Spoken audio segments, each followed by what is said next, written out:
Hello, Woolie. Hello. Hey, buddy. How's it going? Hey. Yeah, man. How's it going? Yeah, here we are. Another episode. We're back. We're back. I was actually just thinking about, I guess, how silly we've been on this podcast, and who did who to what, or who ruined whose charity stream, and just it's so silly. who can even remember that stuff, right? What? Like, come on, it's about two friends having a good time. We're having fun.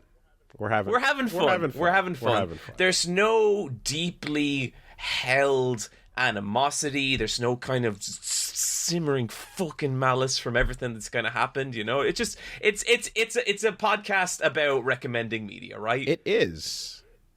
It continues to be that, and I had a great time on the charity stream. Thank you for having me on, and that was great. I mean, it was interesting. Things. I felt like a little mini episode kind of occurred in some ways.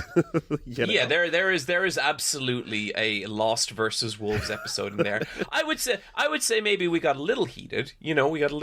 Which is why this episode is just going to be chill. Yeah. It's if people want the fighting and the clawing, that I'm not interested in doing that anymore. This is just two people hanging out. I mean, look, I think sometimes you got to just get it off your chest a little bit.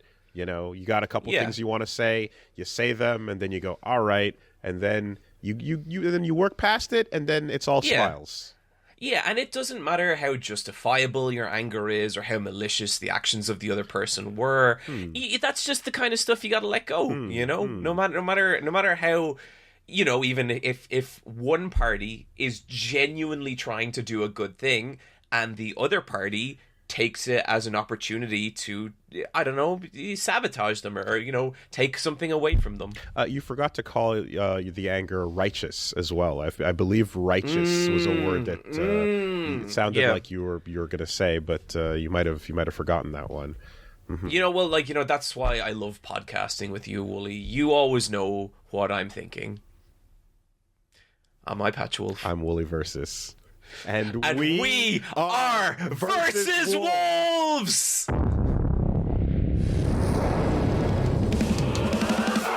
Wolves!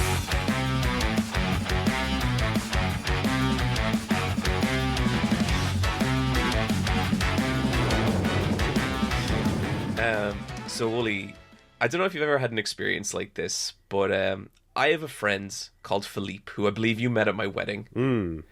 And I enjoy Philippe because that is a man out of time. I cannot stress to you how disconnected this guy is. He got his first mobile phone in 2012. Yeah, let's go. Yeah. It's not about like, is this guy on social media? It's like, is he currently in a phase of his life where internet access is a priority to him? Like, can he be contacted? Yeah. Wow. And it's weird because like he's also like zero media guy. I went to the cinema with him once and the trailers came on and he literally covered his eyes. Fascinating.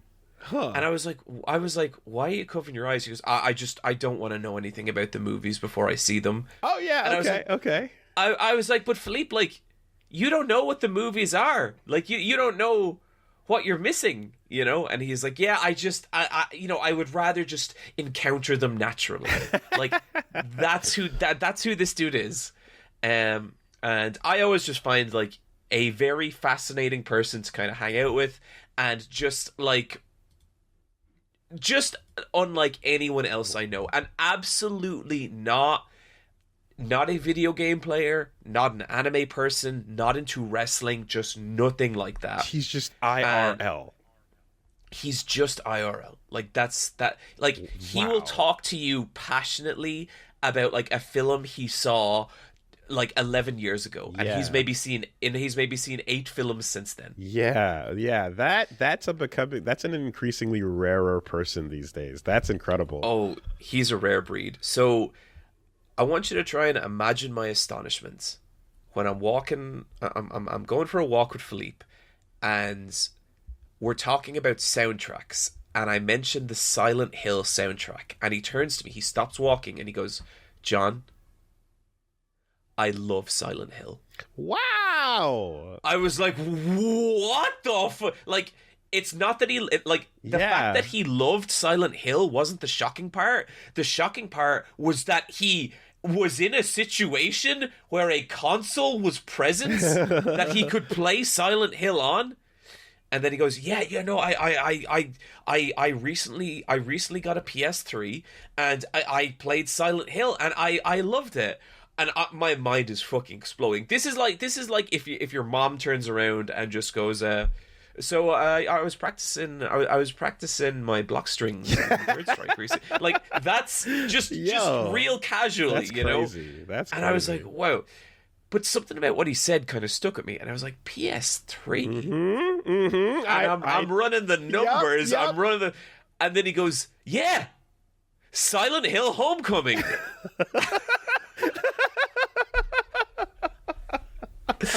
Oh, yeah. No. So this man has no concept of silent. And he's like, "There were Silent Hills before that one, weren't there?" And I was like, oh. But then he starts talking about it, and like, he's really passionate about it, and he's like, yeah, it's crazy, you know, because like the whole game, like, it's really dark and like really messed up, and then you get to the end, and like the stuff you learn at the end like recontextualizes the rest of the story, and he's so excited, like he's so pumped about this, you know. Oh man, yeah, and like it was so difficult to walk the line between the enjoyment you're feeling for this is absolutely valid, but there's stuff that I really wish you had played. Yes, the pure, but it's so pure because it was so pure. It's your first experience with anything, and you have to cherish that. You have to defend that. You have to be like, you can't come in and just be like, no, because you will crush any interest whatsoever in taking a second step in this direction. Yeah. You know? Like, are you ever in one of those scenarios where, you know, you express a love or affection for someone, and like someone around you, for whatever reason, needs to explain to you why it actually isn't that good, and like, it doesn't change your opinion of the media, only that person. Yep. 100%. You know, I mean, we handle a lot of that in our day to day, and I feel like I've developed just a very, like, a sixth sense for like, okay, all right, someone is showing interest in something, and it might not have been the first step I would have recommended, but nonetheless, right? Don't smother the flame. Don't douse the spark. Don't do that. I have had multiple people in my life that have been like, okay, so that Mortal Kombat deception though, right? I've had people come at fighting games through but oh wow, look at these fatalities. And then after playing a little bit more with my friends, I was like, oh snap, there's actually a really cool trick where, like, if I block and like he flips backwards, I can like land an uppercut before he hits the ground, and it's like, oh, I can actually like plan for him to do that, you know. And it's like, okay, right. This is where you're looking. This is where you're starting from. We all start somewhere. You know, like, again, a very passionate discussion with somebody who's like, their entire thing is they play like MLB The Show, and they're playing, you know, and they're getting their FPSs going. And, like, they're going to look at fighting games and be like, yeah, I remember the Mortal Kombat Deadly Alliance. And then they made Deception, and Deception was crazy. It was so sick. Oh, my God, all the new characters. And they had weapons. Wow. You know? And you're like, yeah, no, that's cool. If you're not experiencing any other version of a fighting game, that's a cool novelty. That's a break from baseball and FPSs. That's a very different thing, you know? And with Philippe specifically, I think this is his first console. And so, like, literally, no frame of reference for anything. Mm-hmm. And I bet in that scenario, Silent Hill Homecoming, probably kind of an amazing experience. Exactly. And the best part about this type of thing is you knowing that after you tank that damage and you just kind of, whew, okay, you bring it down inside, everything from here on up is uphill, right? Mm-hmm. Can you imagine what, if he liked Homecoming, can you imagine what the letter in 2 is going to do if he is interested in getting there? Do you know what I mean? Like, I feel you, but I worry that there's also a nightmare scenario where he's like, too old. It's not really as good as Homecoming, is it? Yeah. You know, like that's it's like not this man is experiencing history from a it's going backwards. It's not impossible, but I will say that like some folks will have that, but the issue will often be, but those graphics are too old. I can't handle that. They just look terrible now. And if he was able to look at like something like PS3 era Homecoming and be like, oh yeah, I really got into that, he probably can take a step just a little bit before. It wouldn't be too bad, you know. Well, actually, on that note, Woolie, have you ever checked out the Silent Hill Enhanced Editions for PC? I haven't. Again, I mean, full disclosure here, I am a Silent Hill outsider until recently. I've only recently gotten around to playing 1, 2, and 3 over on Woolie Versus within about maybe like 2 years ago or so. I've heard about, I've known and heard about them for years, of course. And my first Silent Hill game that I played was actually the Wii one, Shattered Memories, right? Okay. People talk shit about Shattered Memories. I think that is actually an interesting game. I like it. That was my first Silent Hill game, and I loved it. So here we are. Interesting. Okay. Right? Yeah. And then in QA I tested actually Homecoming before it became Homecoming. Whoa. and I tested and Downpour was also in the office at a point as well. So there was a whole thing of like seeing those games for what they were supposed to be beforehand and now seeing what they are, and it's weird, you know, but I'm late too. Interesting. But yeah, so the enhanced editions are like fan remakes nearly of Silent Hill 2 and 3, and when you take those character models and render them out with like, upped textures at 1920 by 1080, dude, those games are stunning. Like, still, they are beautiful. And like, it takes a bit of jank to get them working, but man, if you can do it, and I can do it, and I'm a dum-dum with PC stuff, so if I can do it, anyone can do it. They are gorgeous. They are so good looking. Yeah, I think God, I forget, but I know that there's good versions and bad versions of these games all over. There's collections that are terrible and originals that are good.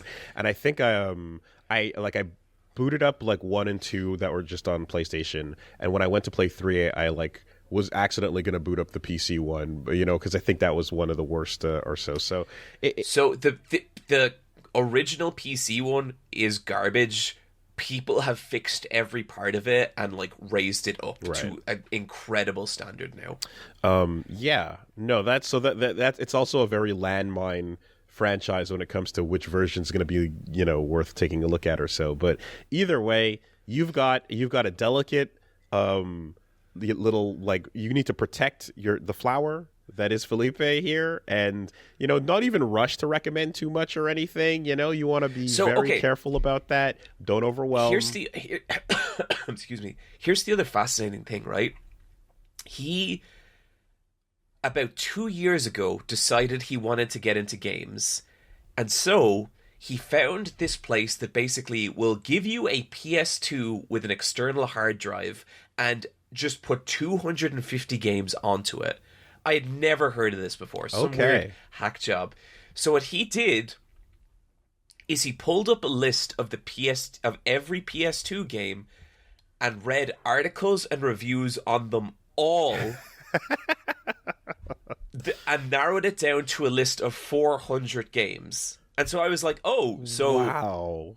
Did you happen to see like Guitar Man? And he's like, Guitar Man was on there. Huh. But he's so indecisive that he couldn't narrow it down from 400 to 250. And I'd be like, Philippe, you're never going to like be able to play all those games. And then just when he was tightening up that list, someone said to him, would you not get a PS3 instead? And that's the road he went down, and he did the same thing with the PS3.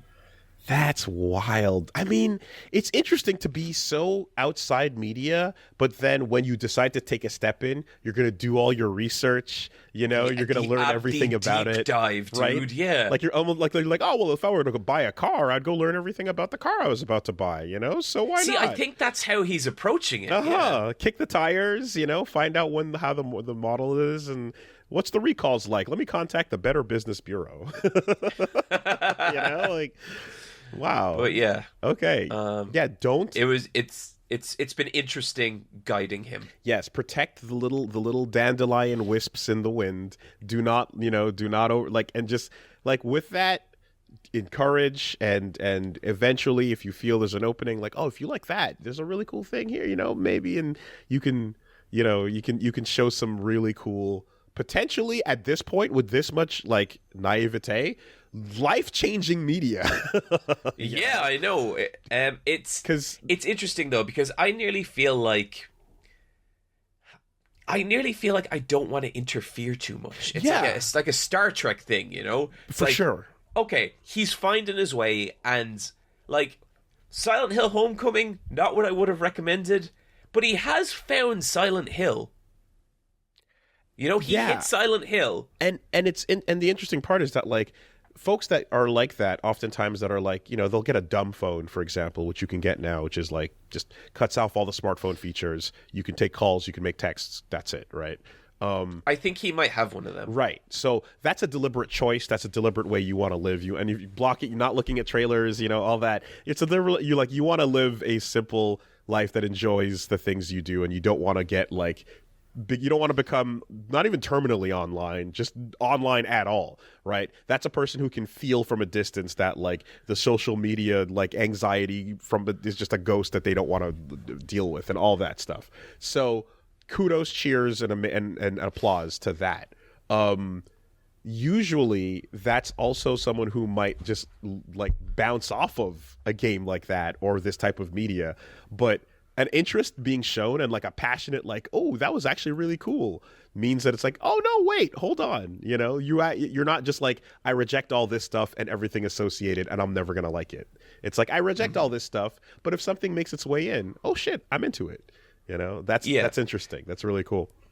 Because I think, have you ever had that experience where you sit down with a piece of media and it's like a friend or someone who's super passionate about it, but they want you to see what they see and they want you to see it now? Every single time I sit down with somebody and they do I'm watching the thing and they're looking at you as you're watching it. Like, are you going to, the moment, did you see the cool moment? I've talked about this many times. I've had it done to me many times, and as a result, I refuse to do that to people. I want to say we talked about this with first watching Hunter x Hunter and like Gone in 60. Definitely, and definitely. Like, the friend on the couch that's playing their favorite anime for you, and then just can't stop looking at you as you look at the part, and is like, I can't, like, you're taking me out of it. I can't focus. I know you want me to make a face when Buggy the Clown gets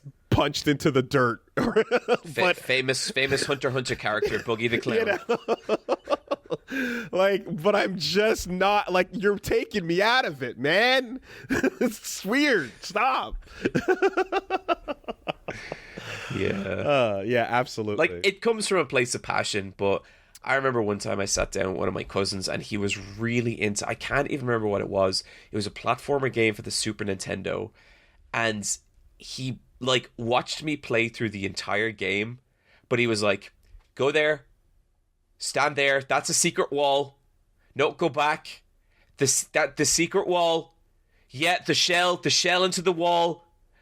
It was the most miserable experience. Yes. And I mean, I would argue that I learned that years ago that can be transmitted digitally as well when you're Let's Playing, and folks that know the future are like, I need to transmit my knowledge of the things that you don't know now. There's a secret wall there. You missed it. You're blind. Yeah. I think part of that though is like, here, and like I had a little bit of this with Dokapon as well, where like some very, very helpful people were like, "Do you want me to explain the mechanics of Dokapon?" And there was a part of me, it's like, if it comes up and you want to shed some light, sure.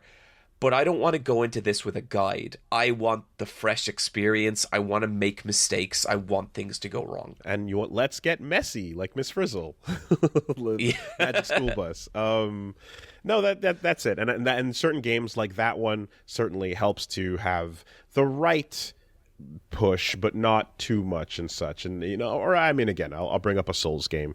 There's things like that where like. If you look and you're leveling up your sword and you see that this one has C scaling, but this one also has C scaling, but this C is blue and this C is red. Why? That makes no sense. They're both C. And it's like, I need someone to so there's secret C plus and C minus scaling that they don't tell you about because fuck you, says Miyazaki. Right? You kind of that's where you need somebody or a friend or so. But every now and then. That's where I'm going and watching a YouTube video. Right. I was actually just playing Elden Ring before this call because I was getting ready for Erd Tree. And I hadn't killed Bloodlord Moog. So I was like, okay, let's clear out 2 hours. Let's clear out 2 hours. Let's go fuck Bloodlord Moog up. Let's just have fun with this. Spent 2 hours, killed Moog, and I was like, something doesn't feel right here. Woolie, there are 2 characters called Moog in that game. You fought the wrong Moog? I journeyed through the fucking sewers. No. I killed the rats.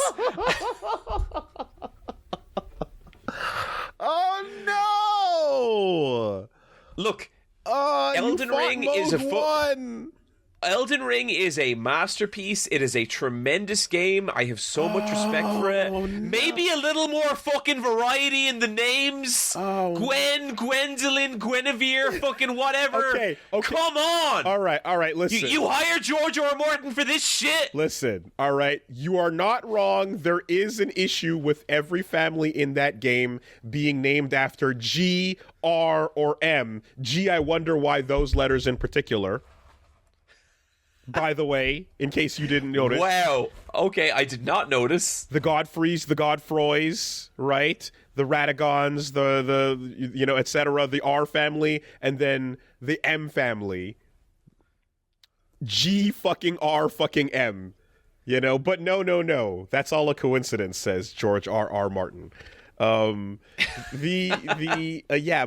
is there's a second there's a second Moog in a different place. Okay, so I mean, I think too as well, like, because one of them is mandatory and the other one isn't, right? So I don't think so, because I think they're both optional, because I have beaten Elden Ring. Oh, and you just went right past that room. Yeah. Oh, because the first room leads down to the basement, and then yeah. So one of them I think is like in the underground land, and one of them is in the one of them is down below the city. Exactly, it's in the sewers. Yeah. I hate sewer levels so much. Really. So I just don't get the fucking point that you're in a like game developer meeting and you're planning out your environmental design, and someone leans forward and goes, a sewer level would be good. How do you feel about swamps? Well, look, because swamps are interesting. Swamps have witches, and I know the poison sucks. How do you feel about a poison swamp? Well, not as strongly as Miyazaki, that's for right, sure. Okay, so you know where I'm going, right? Like, what's that quote where he's like, I tried to put poison swamps. I tried my best to not put poison swamps in, but in the end, I couldn't help myself. I guess I just really love poison swamps. Imagine like being like the other game devs and just being like, okay, so the map is pretty much filled out except for this big corner here. And Miyazaki's like, okay, we can end the meeting there. And everyone's like, no. No. Don't say it. Are those design docs? Yeah. Why does this crow look so fucked up? Man, so the reason why I got so excited there is because Moog, for me in Elden Ring, specifically Moog 2, is like my favorite experience I had in that game because I did some wild shit with it. Did you see or fight him at all, the second one, by any chance? No. Okay. It literally took me 2 hours to get from like to get to where Lindell all the way down to and then I was like, okay, I'll just go kill the other one. I took one step in the direction and I was like, yeah, okay. You know what, fuck this. And now I don't know that I'm gonna play Shadow of Erdtree. Okay, well, it's really cool, and like it's certainly a harder version of him. And it has my favorite music in Phase 1. It's my favorite boss music in that game because it's burnt into my brain. Because I walked into Moog 2 not knowing, way early in the game, underleveled, unprepared, not having some of the essential tools you need to fight him.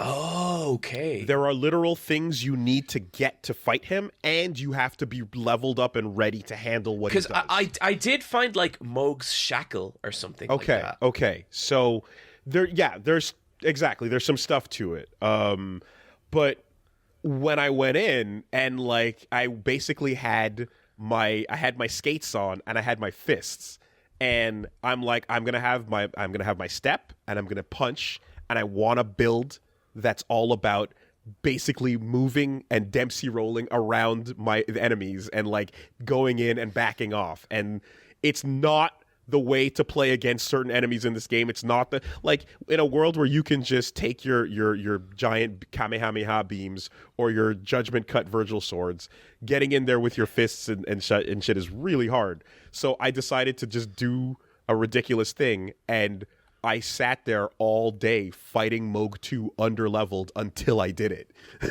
Wow. And it was nuts. It was completely insane. I spent hours memorizing every little thing about his animations and such. And like as a result of that, it's the most memorable experience I've had in that game. And again, the music is burnt in, the lines, everything going on. I fucking love that fight, man. Do you ever have that with a boss fight sometimes where it's like, I know there's things I can do to make this easier, but it's going to take away from like my story of this boss. That's my whole Elden Ring journey, right? Because the whole time I was playing, I was like, I want movement and fists. I just want to do that. I've played swords in other games. I've played in other Souls games. I've played arrows. I've done other builds and stuff.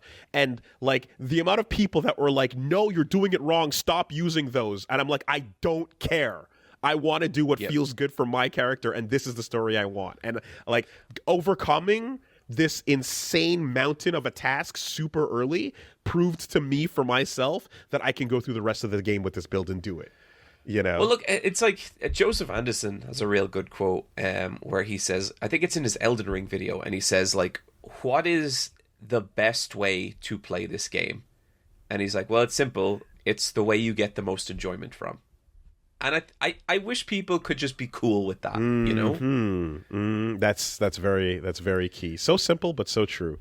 And then there's another little thing with that fight too, which, you know, actually apropos of something in this episode, he's got that line when he beats you, right?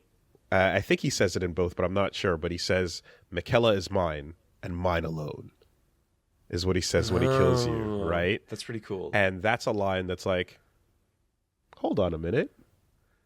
Jill is mine and mine alone is Jill verbatim from Berserk. From the Conviction arc. Are you telling me that the creators of Elden Ring took some influence from Berserk? Because Woolie, you have come to me with some wild theories in your day.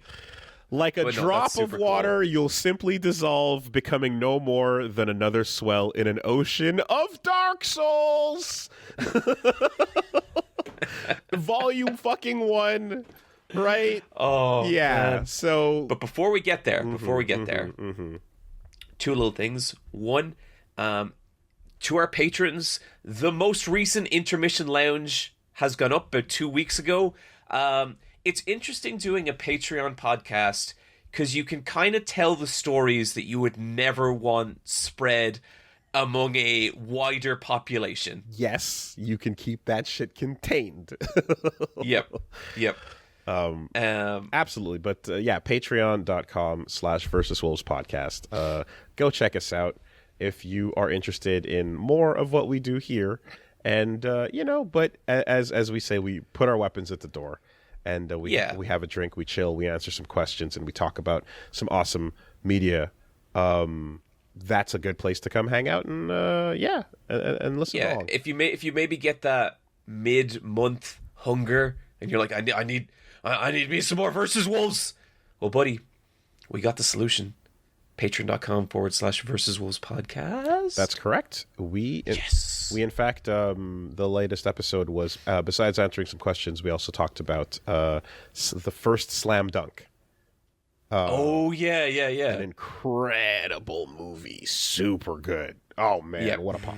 That was such a fun episode. Goddamn. And before we slide too far into things here, I just want to give a little warning/apology to our viewers. I am really sick. I have COVID. In fact, according to this test, I have super COVID. Oh boy! Look at it. Look at that line. Okay, look at that line. I am red health in Resident Evil right now. That is a big, thick line. Yes. Yep. So apologies if I'm sniffling. Apologies if I need to blow my nose. I wanted to do this podcast too much, and I was like, no, I'll push through. But yeah, apologies if that's annoying. If you insist, man, hey, it's not like you're bringing your Crow Country ass self over here. That's fine. Crow Country, dude. Crow Country. Good game. Good video game. Pretty good video game. Not bad. Pretty good video game. Not bad at all. Quite good, in fact. The way I described it in my secret review hole is if you left Silent Hill in a drawer for 30 years, you would get Signalis. If you left Resident Evil 1 in a drawer for 30 years, you would get Crow Country. Interesting. I know that the item limitation in Signalis is a reference to RE1, and in this case, the inventory screen in Crow Country is heavily Silent Hill, but there's a little bit of play on both sides, I guess. So I'd be more talking general vibe. in that like Resident Evil 1 is one silly night in a mansion, and Crow Country is one silly night in a theme park. Whereas Silent Hill has been picked to the bones now, and you can watch explanation videos about everything that happens in that game and how it all slots together. Back in the day, that was a fucking weird mystery of a game. Right. But and Signalis is that now. Yeah. People are still piecing together what the fuck Signalis is. Yeah. But as someone who's, again, relatively outside survival horror, those were two great short experiences. And, in a brief, Crow Country, especially being how short it is, and, you can just get through that whole thing really quickly and enjoy it. Check it out. I suggest it. Highly recommended. You'll probably like that. Well, maybe you will. Maybe you won't. It's hard to say. You mean this isn't an objective piece of art? Well, that's when you save it. That's the little blurb there. I saw what you were doing. I was doing I was being cheeky. Yeah, you were doing a bit. Okay. Woolie, I think it's time to talk about some stuff. We have a story about a young warrior going through absolute fucking hell. We have a story where worlds end. We have a story about redemption. We have a story about hope. But before I describe my experiences in Dokapon Kingdom, why don't we talk about Berserk?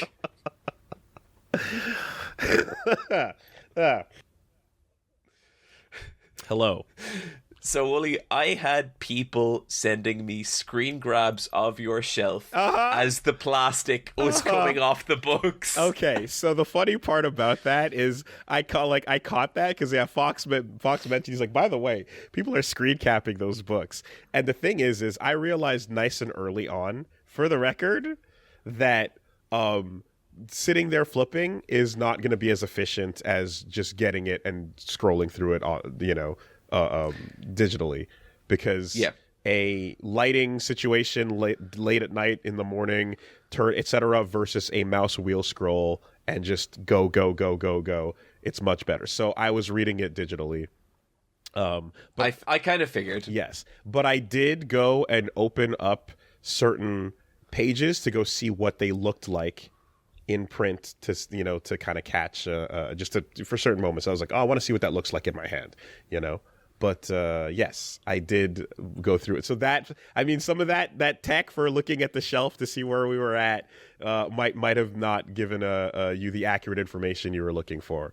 Well, see, like, I didn't mind too much because, as ever, my directive with you was like, go and have a good time with this thing.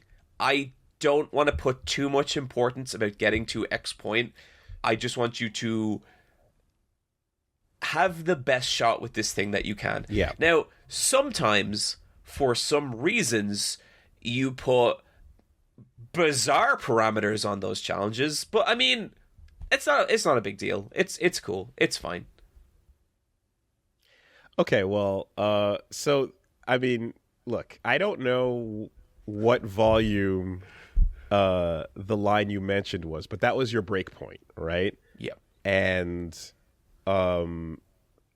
I quickly realized that the hunt for where I stopped was just unwinnable, and racking against my brain was just not an enjoyable way to go through this, to try and remember whether I'd seen it or not. Plus, at the time, I was reading it via the Band of the Hawk fan translations, scanslations. Right. Over 20 years ago, Do you ever get to that point in excuse me, do you ever get to that point in a manga where you're reading like what you think is the official translation, and then someone's like, "Mom, where's my fucking sandwiches?" And you're like, oh, I mean, I've seen pages with the name Gatsu. I've seen I've caught the Eotan onslaughts, and all kinds of wild shit. And in some cases, I mean, things get baked in early in a way that's just different. I still say 3D maneuver gear, not omnidirectional gear. So yeah, Piccolo's special beam cannon will always be the demon ray to me. Wow. Okay. There you go. That's an interesting one. Yeah, I have a bunch of these, for sure. But no, this was one that I'm like, yeah, I can't possibly, catch that. So I just started from scratch. And I knew that. Do you know, I was kind of hoping that it might go that way, because I think it's worth it. I think it, a million percent. And so the thing is, and I'm like, also, well, this is literally your favorite piece of media. Let me give it the respect it deserves here. And it's also something that I'm fond of, but it was, again, like a lifetime ago, so let me just do this. And so I started from scratch, and I knew as well that I figured the line you were recommending was on the basis of not starting from scratch, but starting from some point well into the meat and potatoes of the story. Yeah. So I kind of went, I know I'm not going to get that. I know I'm not going to hit that, right? That's cool, because to me, the longer these Berserk discussions last, or like the more times we get to do it, the better. The more you get to talk about Berserk. Yep. Yeah. So I did do that, and I did also want to go in as well. Even having cracked open the volumes that I bought when I got them, I also did want to go okay, let's just let's just clear the mind and clear the palate, because, you know, in the same way that you go into something where you're like, oh boy, how, whatever the loaded experience is going to be, you know, the greatest ever, the worst ever, whatever, I'm just like, let's just go fresh. And yeah, doing that, I was definitely able to maximally enjoy this in a way that I didn't enjoy it as a kid. And interesting. Okay. There was a lot going on that, like, not only did I not register, I didn't pick up on things that I massively forgot about, details about the way this flows that are so, like, different from the way I remember, for example, the show, you know? The show in my head, like, I can pick these standout moments and stuff like that, but overall these pacing beats, you know, escalated in a way that I was like, oh yeah, that makes sense how things played out. And now rereading it, I'm like, oh my god, there's so much they cut for time there. And oh yeah, and some shit that they cut because I just think they couldn't. Yeah. But like a lot of stuff that helps build up motivations and that has impact, you know, gets cut on the and left by the wayside there, and I'm kind of like appreciating that, especially for the first time, or I mean not for the first time, but like it feels like it in a way, you know. I was definitely too young, I think, at the time I was reading it to like fully grasp a lot. I think there's something to be said as well for experiencing it all just like in a big voluminous pile. Yeah, because like when I read it before, I'd read a bit and, you know, I'd go away, or like I'd, you know, catch up or whatever. And the last time I read it which was for the Berserk video I did, why you should still read Berserk. Mm-hmm.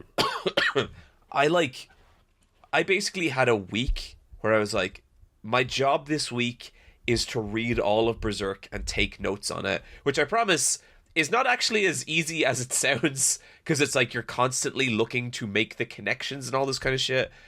It was also like the best experience I ever had with media. It was just every morning I'd wake up and just fucking get lost in that world. Mm-hmm. And like that's when Berserk became like, okay, I think I love this more than I love any other piece of art. Right. I had the fortune of being able to do that for a couple days. I didn't have a ton of days this month that I was able to do that, but for the ones that I did, I just pushed it as far as I could, you know? And yeah, I mean, things even, so just from the jump, things as simple as like coming at, and it's not even that I didn't understand them, but thinking about what I know about life now, recontextualizing Gambino, for example, early on in, and like everything from the Donovan moment, and then like to like the way that shit stays with him, was like, I remember those moments as being like, oh man, you felt betrayed. Like you felt, I remember the simple motivations of the kid who, you know, like literally got sold out and assaulted, and the father figure, and all those basic sort of simple things. But like, I don't remember, I think, fully grasping like the weird part of like the fact that he still had guilt about it, and how that lingered in, and like the complexity of like, I know that like I know I wasn't wrong, but I still feel this way. And that kind of stuff was like, yeah, seeing it now and kind of like thinking about like how like, oh yeah, it's definitely this messy thing. Like even when you're like, I know what's right and I know what's wrong, like the like how messy and real that can get with complexities towards people that you know are completely terrible. Is like I have friendships that ended like, God, like 16 years ago, and when I think back, I'm like, man, that person was a mess. But it's not as simple as like, well, fuck them. There's still kind of guilt, and there's still kind of like, but I did leave them. Yeah. You know what I mean? Yeah. And it's like, that shit doesn't go away. And like, that's ultimately like the shit with Berserk, you know? Because I think Berserk is one of the most difficult series to kind of get a grasp of what it's like unless you've read it. Because you Google Berserk and you see cool dude with a sword. And what you don't see is just the fucking layered emotions of every character in it. Yeah, I mean, just obviously it's like, we've said this before, I think, here, but just like, the nicest thing, the best thing that's ever happened to you is the best thing that's ever happened to you. The worst thing that's ever happened to you is the worst thing that's ever happened to you, right? Like, you are able to experience life through the extent of both sides of the spectrum, and whatever pushes it to the farthest one way or the other is it. So if the nicest thing that your father figure ever did for you was hand you some ointment, you know what I mean? Like, that's gonna be the thing. That's good. That, like, you're gonna hyper focus in on just something as simple as that.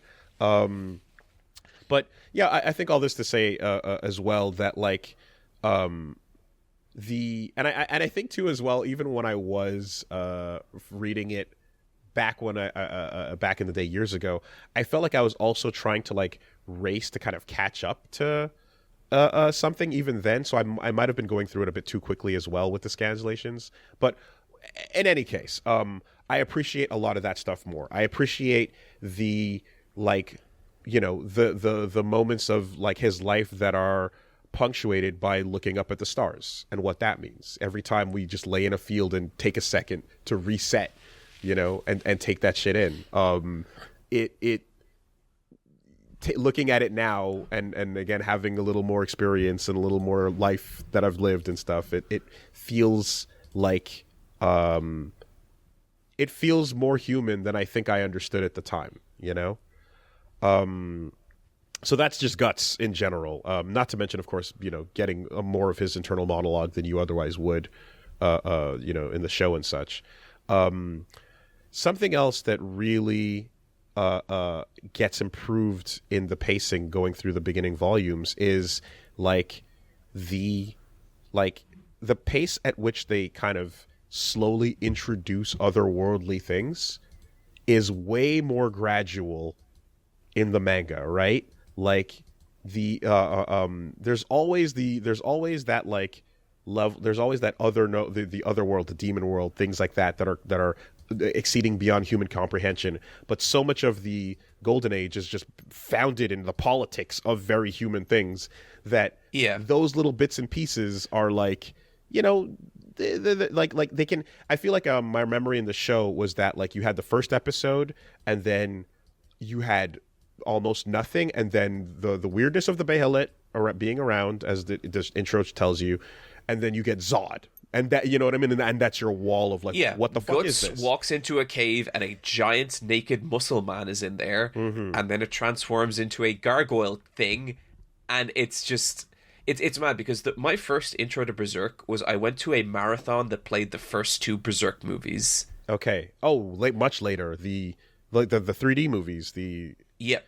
Whoa, that was your first exposure ever. That was okay, so... Whoa. Other than that, when I was little... I was on a holiday in Spain, and they had a take a book, leave a book thing. And there was a Spanish comic of Berserk there. Oh, wow. Okay. And I opened it up, and I think it was the first volume, because it was all, like, demons and all this kind of stuff. And that's all I knew of it. I'd seen Femto, and I thought Berserk was like a Power Rangers thing for years. Interesting. Okay. And so then, on a whim, I just decided to go watch this double feature, and that double feature starts at the beginning of the Golden Age. It doesn't, it doesn't do Guts's, like, early childhood. Yeah, but then the end of that movie is Zod, and I was like, whoa, what the fuck? There's, like, supernatural shit in this? Yeah, okay. My first Berserk seeing thing that I saw ever was the Dreamcast game. Right, that, like, I saw when I saw that thing, the footage of it, and I was like, whoa, what the fuck is this? Right, big sword, that's cool. That's kind of like Cloud, with the big sword. And then I went and I watched episodes of the show in real player media format, tiny ass. Hell yeah, dude! Window. Real Player was all Tenyo Tenge, all Yu Yu Hakusho, all Bleach, all Naruto for me. All fan subbed. That's how I experienced Berserk. And then eventually from there to the fan cancellations, like I said. So really early, like late 90s to early aughts was the time frame for that. So you get a lot of that playing out in a way that like it when you see, especially like how the moment that you go to the Griffith rescue like sequence of the Golden Age, the show, and from what I recall, was just like they pull him out, there's a little chase, and then you get the little encampment, and then bam, we're in the eclipse, and going through it in the manga, you have this whole drawn out sequence. Oh, there's an entire sub boss. It's crazy. There's this whole drawn out sequence with Wild, right? Yeah. And everything about that is like, it creates a ton of these moments where Griffith can watch Casca and Guts have this relationship they formed that he didn't know about while he was gone, and he can see the jealousy seeping in more. It wasn't just these once or twice. It was moments and moments, right? And he was still like helpless and clueless and desperate, but seeing these things and the things that would make his lifeless body have his eyes like flare up, way more of those. And then in addition to that, seeing Guts handled Wild, and like from this, the greatest threat they ever handled was Zod together, and they both got wiped by it. And now he's watching as Guts is handling a full-size demon on his own, and like defending Casca at the same time, and she's being emotionally like losing it over the fact that he's right there and potentially like gonna die, and like all of that is it's so much more impactful, and do you know the bit that hits me so hard from that section? I think it's just when they rescue Griffith, and Guts is like holding Griffith like a little baby because he's so fucked up at this point. Yeah. And Griffith just puts his hands up and he puts it on Guts' throat. And it's like he's trying to squeeze it, but he doesn't have this. That fucked me up the first time I read it. It's like he's whoa, right? And then Guts goes, yeah, and he gives him a hug. And he leans in and he turns the choke into a hug there, right? And similar to, and it's not too dissimilar, like when he flops onto Casca. And she's like, yo, what are you trying to do? And he's just like, can't do anything. And she's just like, so pitiful. She's just pitying him. And she's just like, yeah. She just taps his back, and he's just there and like can't do anything, It's this really like just fucked up state he's in.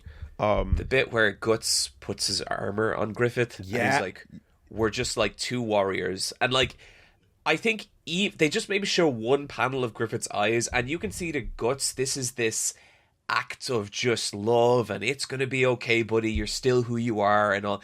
But to Griffith, it is this unforgivable sympathy. It's like, how dare you? It's it's the most pity Guts has showed at any point, I think, almost to anybody, is this like full gesture of, I'm just gonna be nice to you and be like, yeah, let's put that armor on, man, eventually you'll be swinging that sword, yeah. And you have you have all that. You have him, of course, in his mind, where you're getting to see where he's at, and like I think I really appreciated like that journey, because all I remember, not like all you really remember Eclipse wise, you're just like, got fucked up at the bottom of that well in the torture chamber, and then came out the other side going, fuck all this, right? But it's like, it really isn't, because he doesn't quite know exactly what he's going to do yet. He's looking and taking in things, and he knows he's broken, and he can't quite figure out why he can't let go of Guts in his brain. He doesn't know why everything was on track, but this one dude is just, he can't let it go. And it's not like even full hatred. It's like it's all, it's admiration. It's this mixture of all the things. I don't think at that point in the story Guts hates Griffith, or Griffith hates Griffith. Yeah. Griffith hates Guts. Yeah, like yeah. I think if it were that simple, this wouldn't be the story it is. And like the bit that like really just breaks me wide open is like, I think it's, maybe we're jumping ahead a little bit, but it's during the eclipse, and Griffith, it's just before the eclipse, and Griffith is thinking he knows Casca will leave with him. He knows with Casca there is a peaceful life, and she will always be there for him. And he can see like his life with her. I think maybe they have children or something like that. Yeah. I have things about that. And it breaks him. Yeah. That all he could achieve is happiness. It's that, so like the progression point of how that plays out, right? So I mean, so right before that, because I kind of wanted to zoom in a little bit on like that the moment of rescue into the eclipse, and like the things about that like I took in this time around was one, he doesn't quite have the ideas out there, and then Zod talks about like the egg of the king a little bit, but while he's unconscious, mind you, beforehand, he like puts out that prophecy. So that's just out in the ether, at the bottom of the dungeon. Griffith sees through the brick. He sees the little glimpse of the god hand, and like that little implication of a prophecy, but like again, not too much, not too sure. Wild, dying and thrashing, literally crawls back to the camp and picks him up and goes, "Yo, summon them already. Hurry up, I don't want to die." He literally he's like, you're supposed to become one of them. Hurry up.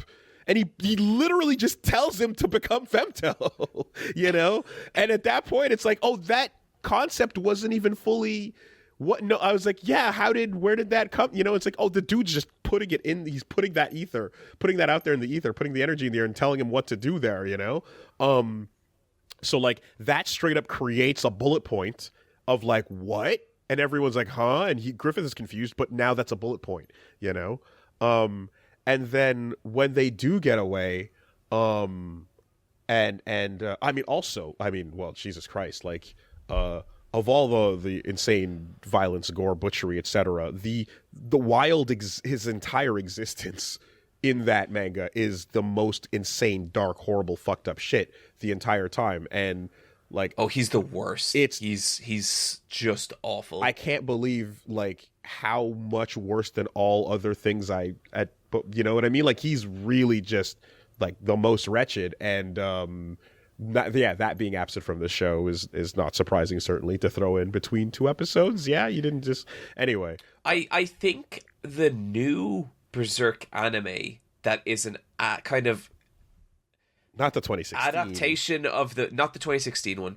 There's a new one that's like an extended version of the films. Okay.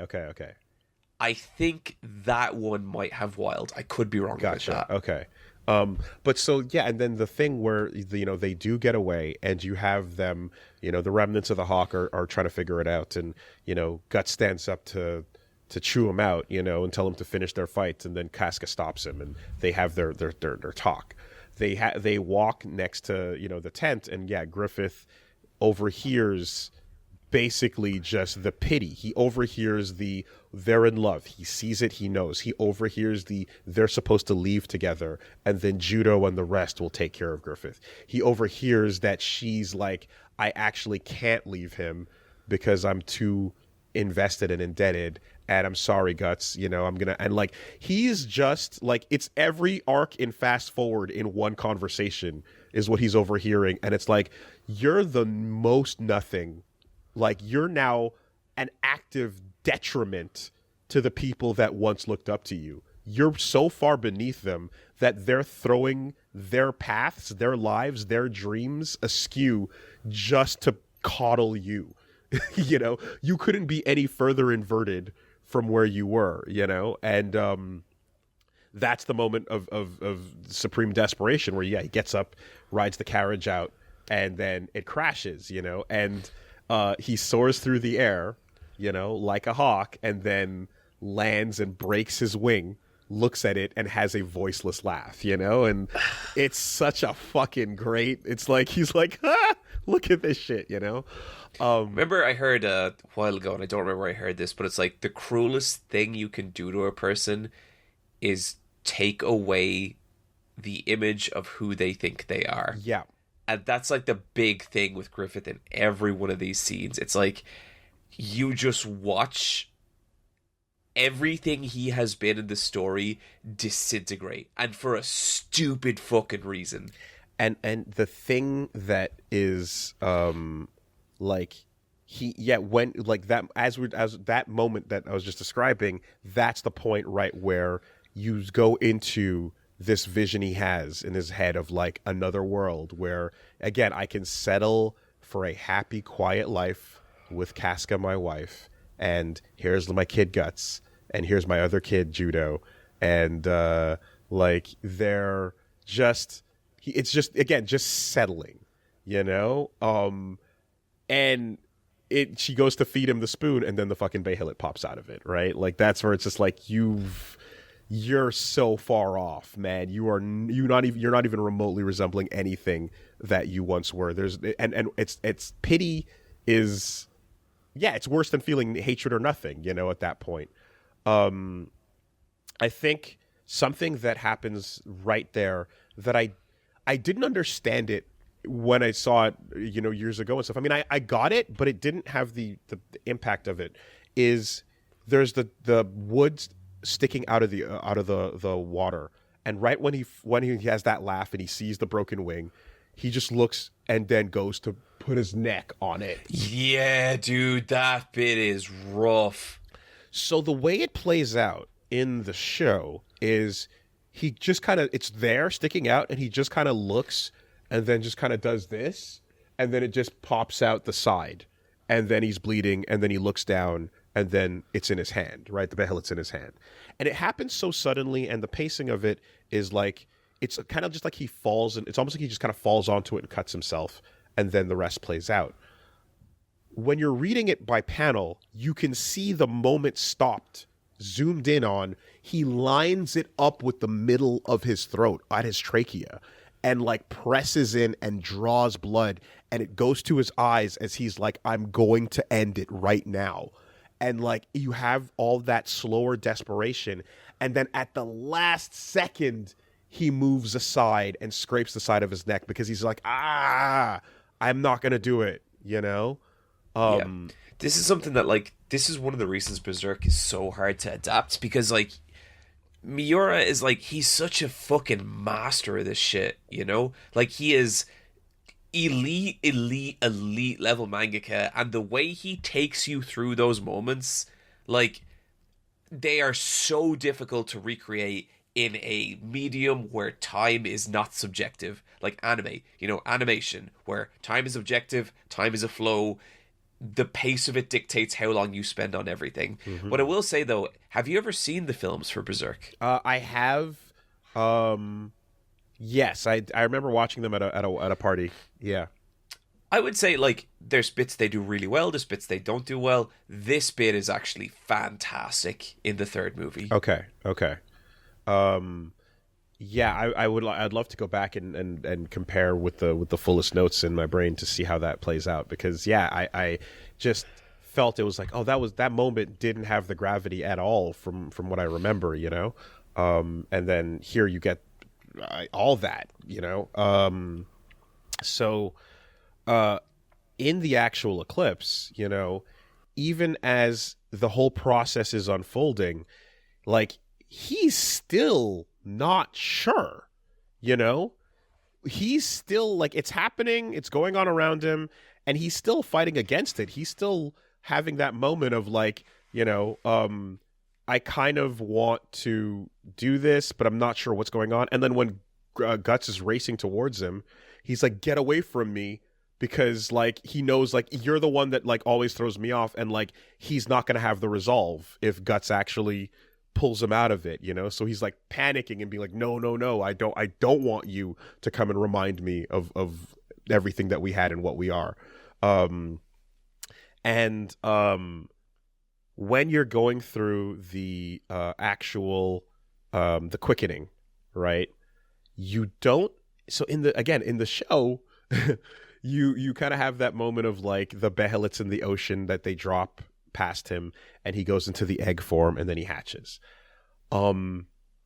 manga, you go way past those to the bottom, he disintegrates, and then all the deaths of the Hawk members are like flowing in and directly feeding him, right? And like it's a much more clear, like it's not just like the sacrifice and such. It's a much more clear, like this is the direct effect it's having on him. It's eroding away at what like he's got left. And then you have the vision of course, you know, the castle in the sky. Like God, like no matter how many times you read that, man, him just going through that entire thing and like the bodies that pile up is just, it's one of the greatest things in any media. Like it stays with you, you know. It really does. And like the exact, that scene is so nightmarish as well, with like the kind of, there's like the little old woman, but she's like one of the God Hand, and it's both of them, yeah. And it's kind of uncanny and weird, and oh man, it's God damn it, Conrad and the other one with the glass. Anyway, they're together, but you kind of just look and see, like, every time I see that castle in the sky, and especially framed through the slums, they're like, anyone would be obsessed with that. If I saw that as a kid, like, that vision is so distinct and strong and powerful. You're like, I'm looking at heaven. I have to get there, you know? It continues to be the most appealing thing, you know? And then except for when Guts is right next to it, then now that's even brighter. But get that shit out of here. We got to look at the castle. The pointing at the castle. Oh, that is as powerful as it's always been. I really enjoyed that. But then coming back out, right? You've got to stack the bodies. He's picking up the body of the little kid that was a knight, that was a squire for him back at the beginning, and when all the deaths erode away at his form, at the bottom you see something. He sees a figure, a shape that takes up a full spread, and it's this weird meat engine with the ventricles and things, and he goes, God? And then we go back to the eclipse happening. And I was like, wait, what? Yeah. So, Woolie, do you know about the Lost Berserk chapter? Yes. The prototype? No. Not the prototype. Okay. The moment you just described... Okay. Lost isn't quite the way to put it. There is a chapter of Berserk that goes there. It was in the initial release of Berserk, and it's a chapter about Griffith talking to God. What? I've never heard of this. Yeah, I'd never heard of it either until I did my second Berserk video, and then I found it and I read it, and Miura had it removed after the initial printing because he felt like this was explaining too much. This was putting too much of an absolute on what this world was. And I've read that chapter, and like, there's some beautiful imagery in it. I agree. I don't think it's necessary to convey what Berserk is. Okay. Interesting. Yeah, wild, right? Yeah, because I mean, the impact I was left with was, with that abrupt cut, it felt incredibly deliberate, you know? I know. I think it is like the lesson of, like, sometimes when I'm making a YouTube video and there's a paragraph, there's a section in the middle, and I'm like, why isn't this working? And sometimes I'll get to the point where I just delete it, and then the two sections just go, and I'm like, it just works, you know? Mm-hmm. This is literally Miura doing that. So the interesting part about this, and I guess maybe this betrays how much I do or don't know about what happens in the future of the story, but like, I kind of always thought that there was an element to this where there's divinity and like these artifacts and things, and there's all these moments of like a god, a demon, what's the difference, you know?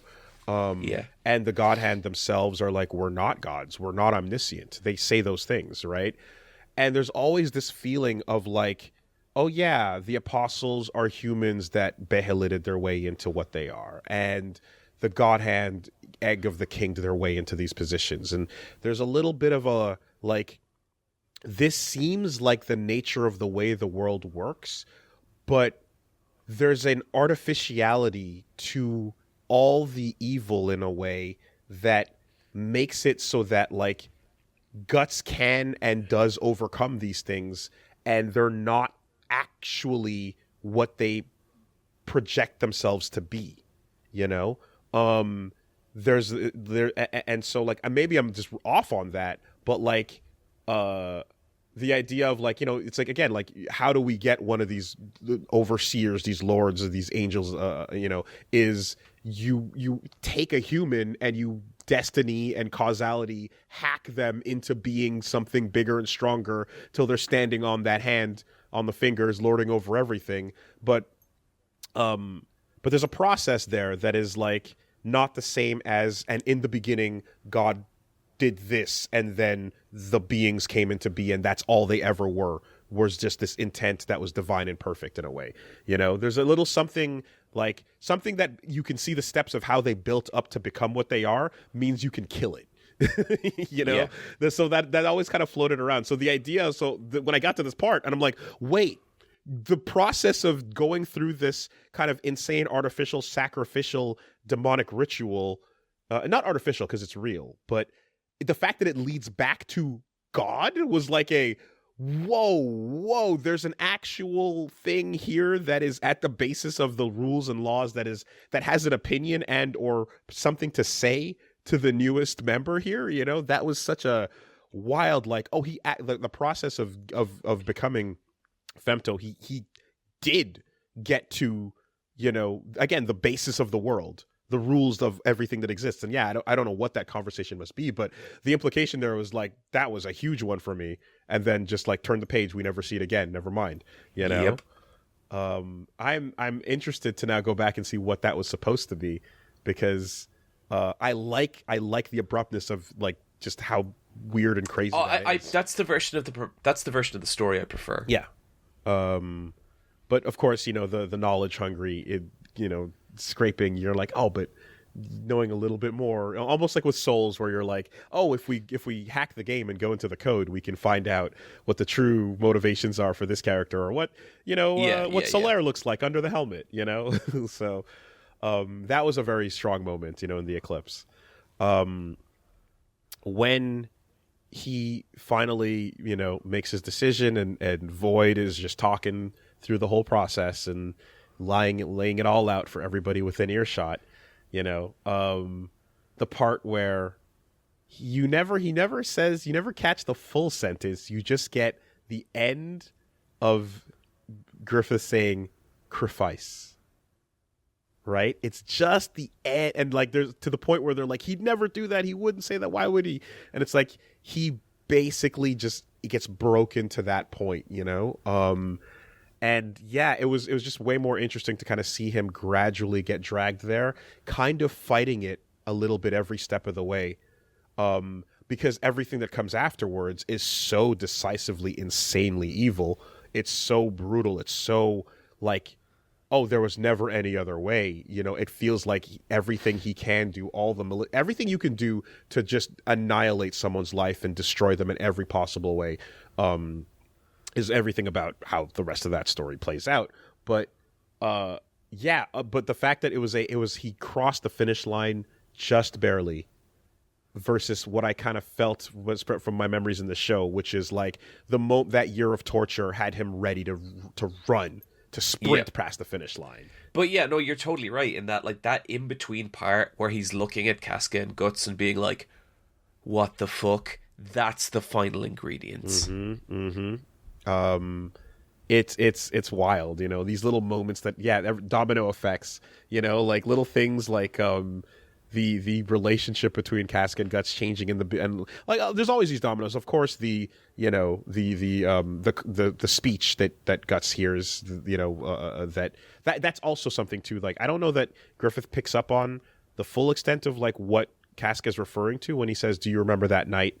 You know, at the castle, but you know, in as significant as that moment is, where Guts says, "Yeah, I have to go achieve my own thing. I can't be following someone else's dream." Something as simple as just like Casca having to deal with LaFacci. She's like, "I'm going into battle, and fuck, I'm on my period. This sucks." You know, something so simple as that just has this profound domino effect on everything that plays out afterwards, and like and them falling off and going over the side, and it is just kind of incredible, you know. The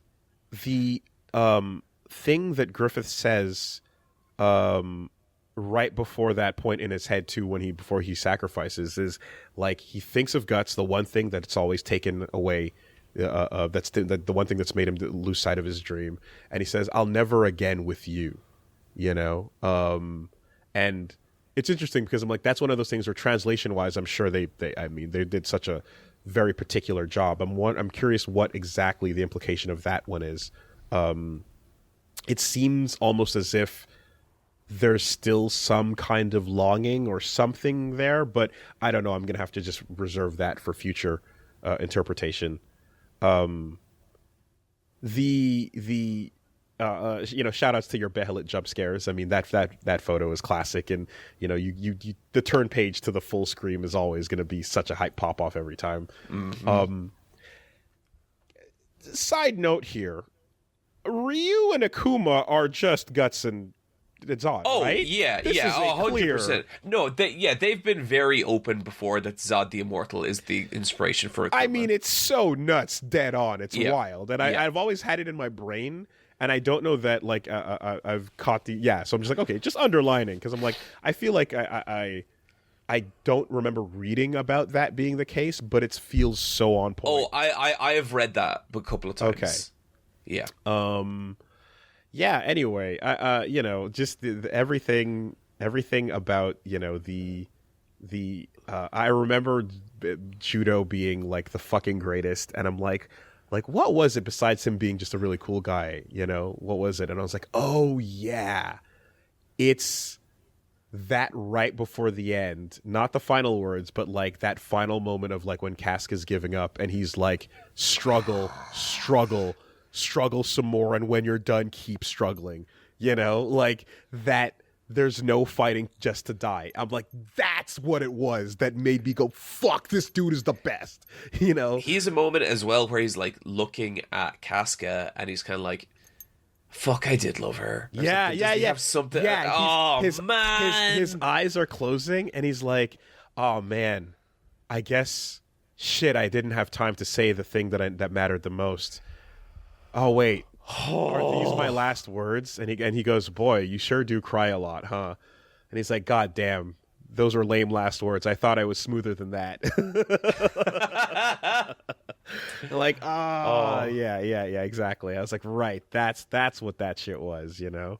But yeah, and anyway, and then just everything about like the eclipse that just, you know, came back and hit a lot harder.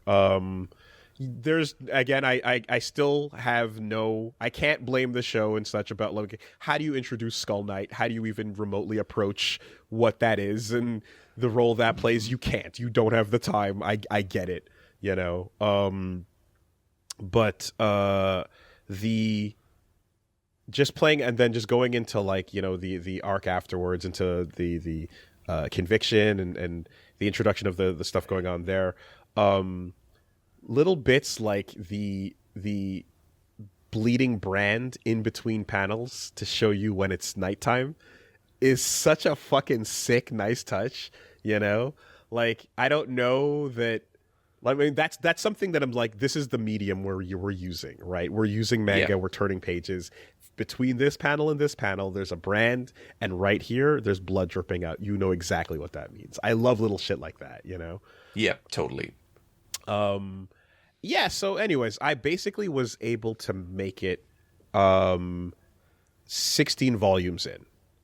Right. That's pretty good. So yeah, I really pushed as much as I could, and that's basically the end of so it's still in Conviction, but it's the end of the fake fairies, and Oh. So that's the that I think that's It's Jill, the little girl, and the demon. Oh, so conviction hasn't really started yet. So they introduce the Holy Sea Army.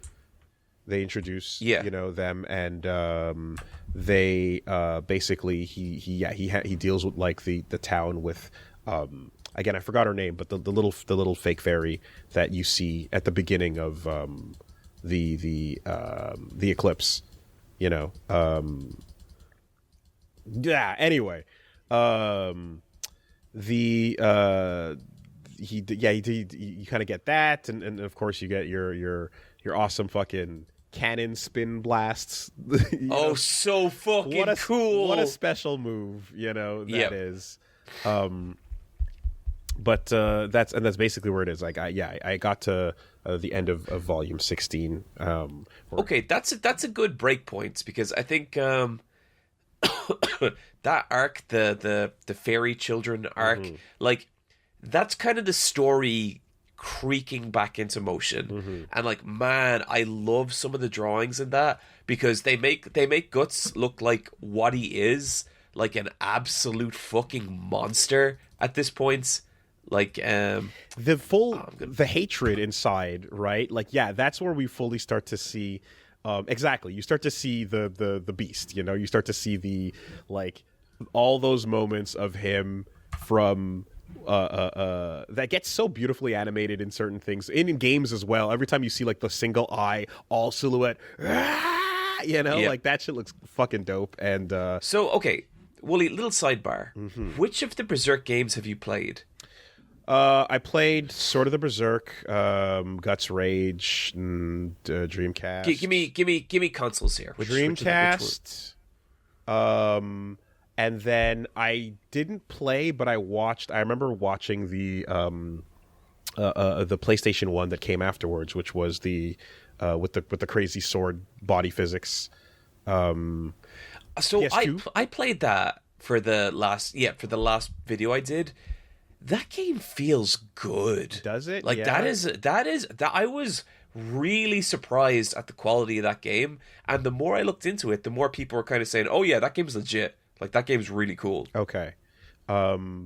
Yeah, so I didn't get to play that one, but I remember the trailer when it. If you get a chance, put hands on it sometime. Yeah, so basically, there was a period of time where I was full of paying attention, and like there was a trailer that showed off the crazy stuff in the music and the physics, and it looked sick.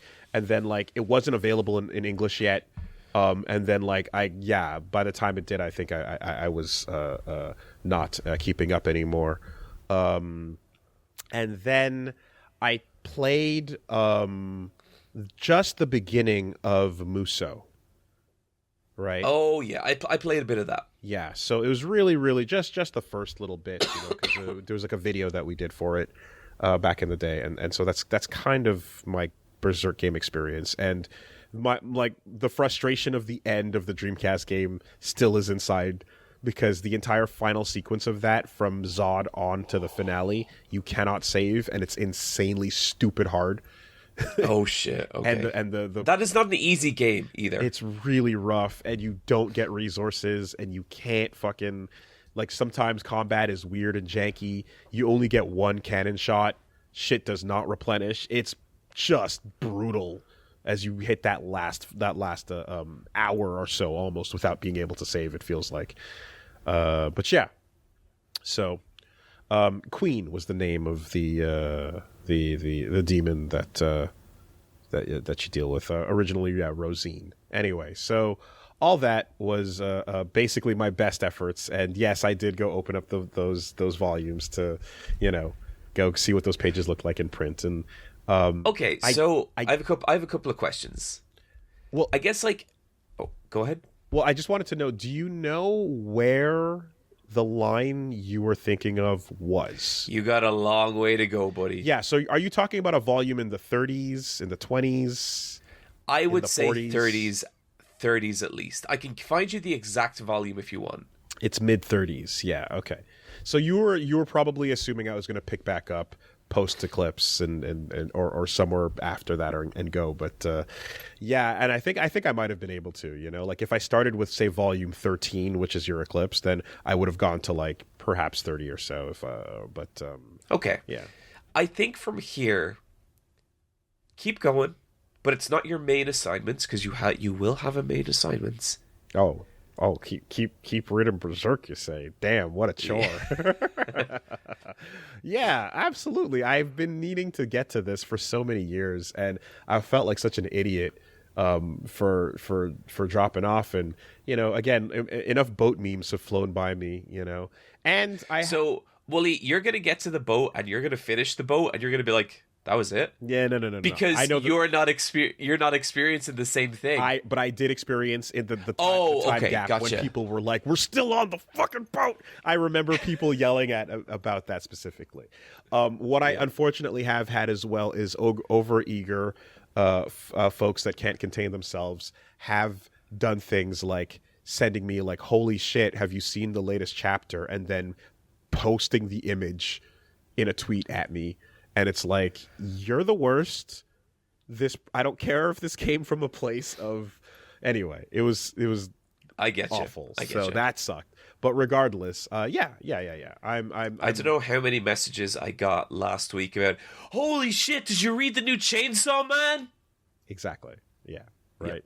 So, you know, but it's one thing to get that, which I've gotten. It's another to be like, I'm going to do that. And here's the thing, because I don't know. Either you saw it and you know what I'm talking about, or you didn't see it, and now like it just there's no forethought whatsoever, you know. Yep. Anyways, so yeah, I'm using this slingshot momentum to catch myself back up because it's been far too long, and this is a great excuse to do so. So yeah, and like forever, whatever it's worth, Woolie, a lot of my favorite shit in Berserk is still to come. Oh, for sure. I and like, yeah.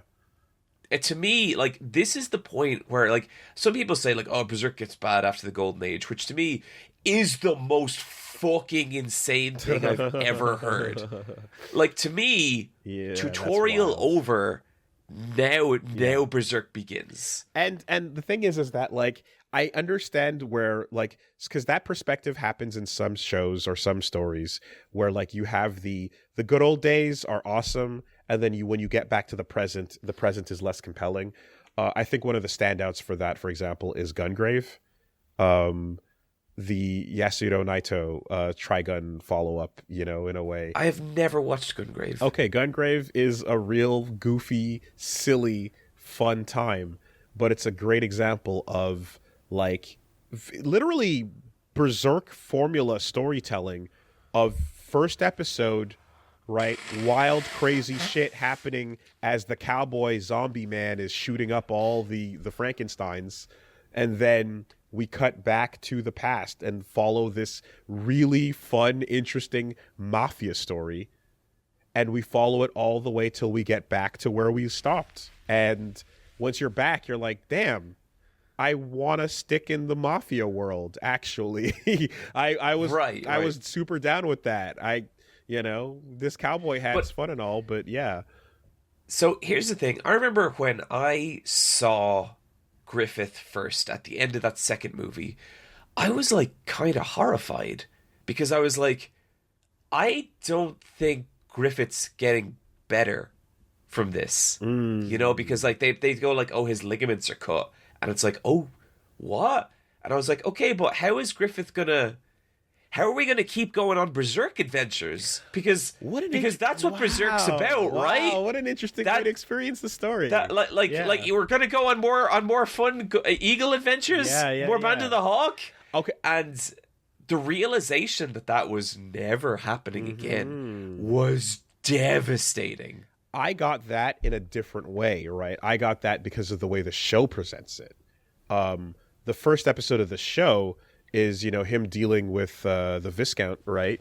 And you don't have that full arc leading up to the first to leading up to the God Hand, and then he runs up the stairs and gets knocked away by Femto, right? That's a moment where when you're reading it, you're like, oh yeah, you establish Femto immediately, and you know what the fuck you're in for. So the whole time you're reading about Griffith, there's no twist there. It's just how the fuck did we get here? They show you the faces right next to each other, but going show wise, you're like, oh, this guy's cool. What a charismatic lead! Oh my god, And then we're in that opening chapter with Femto, Miura had no idea what he was doing.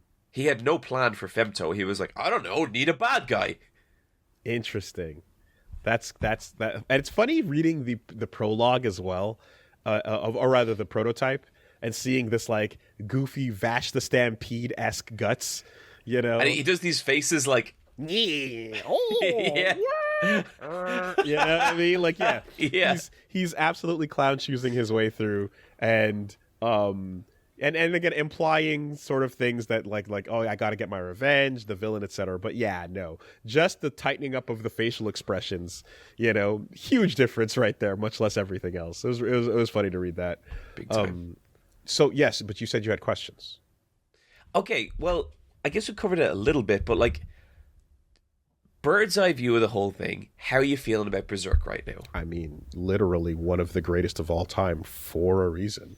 And this just reminded me of that, and again gave me a deeper appreciation for everything that I didn't remember, and things that I didn't really internalize. I mean, I'm so happy to hear that, because the last time I reread Berserk in that concentrated time, I got all that so much, and it's like, it's fucking incredible. It's so good. And to put it all together, and like, it's so much anguish already up to the point of Eclipse. Obviously, we all know this. It's one of the most legendary moments in fucking, media history.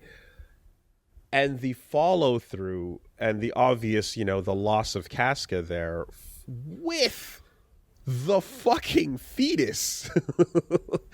Just like, oh my god, kill them all. Like, It's so justified. It's so pure. It's like, it's insane how much the fucking, the struggler, right? The struggler. It's that. It's all that. So, Woolie, do you remember where you left off in Berserk? Prior to this? Yeah. No, that's my problem, is that I don't remember. Like, okay, it bothered me for a long time. And as I was going through this, I was trying to go like, where did I leave? And I'm like, fuck it, I'm not gonna remember. And if I do, it's gonna be too dicey. I will not fully enjoy this. Let me just take it from scratch. But that's a good call. I don't remember where I left off, but a lot of that, I'm like things like, again, getting hit with the fetus and stuff, I was like, right, fuck. That was horrifying. That's a complete other detail. I was like, Casca's bad enough, and then brand and body, etc. And you're like, God, the fucking thing that haunting every, insane. So I give up on wherever I was. This is brand new. Okay. The feeling I get is you have no idea where these characters end up. I have words I can say that are like large steps, you know what I mean? But how and why and where are hazy as fuck. You know what I mean? Like, So anyway, I'm gonna treat it like it's all new to me, because regardless of a boat, regardless of whatever new armor, regardless of all of that, whatever characters and fights on narrow things to not to stop your ability to fight with the fucking Dragon Slayer, all of these things, they don't matter. They're gone to me, right? I'm just treating this as brand new, because these hazy little things they're too fickle, and they don't have the proper appreciation, I think, either way. So, well, look, take your time with it and enjoy it. We're building to something here, but there's no rush in getting to that point. And I think some people have figured out what I'm doing. Okay. But that's all ahead of us. Okay, first of all, the ridiculousness that is read Berserk and then to say we're building to something is insane because Berserk is the thing. We're going somewhere, buddy. Berserk is the thing. You can't say it's not the thing. You can't say that this is the stepping stone because it is the thing. You and everything you are is Berserk. End goal here. Okay, all right. This is part 1 of a plan. Okay.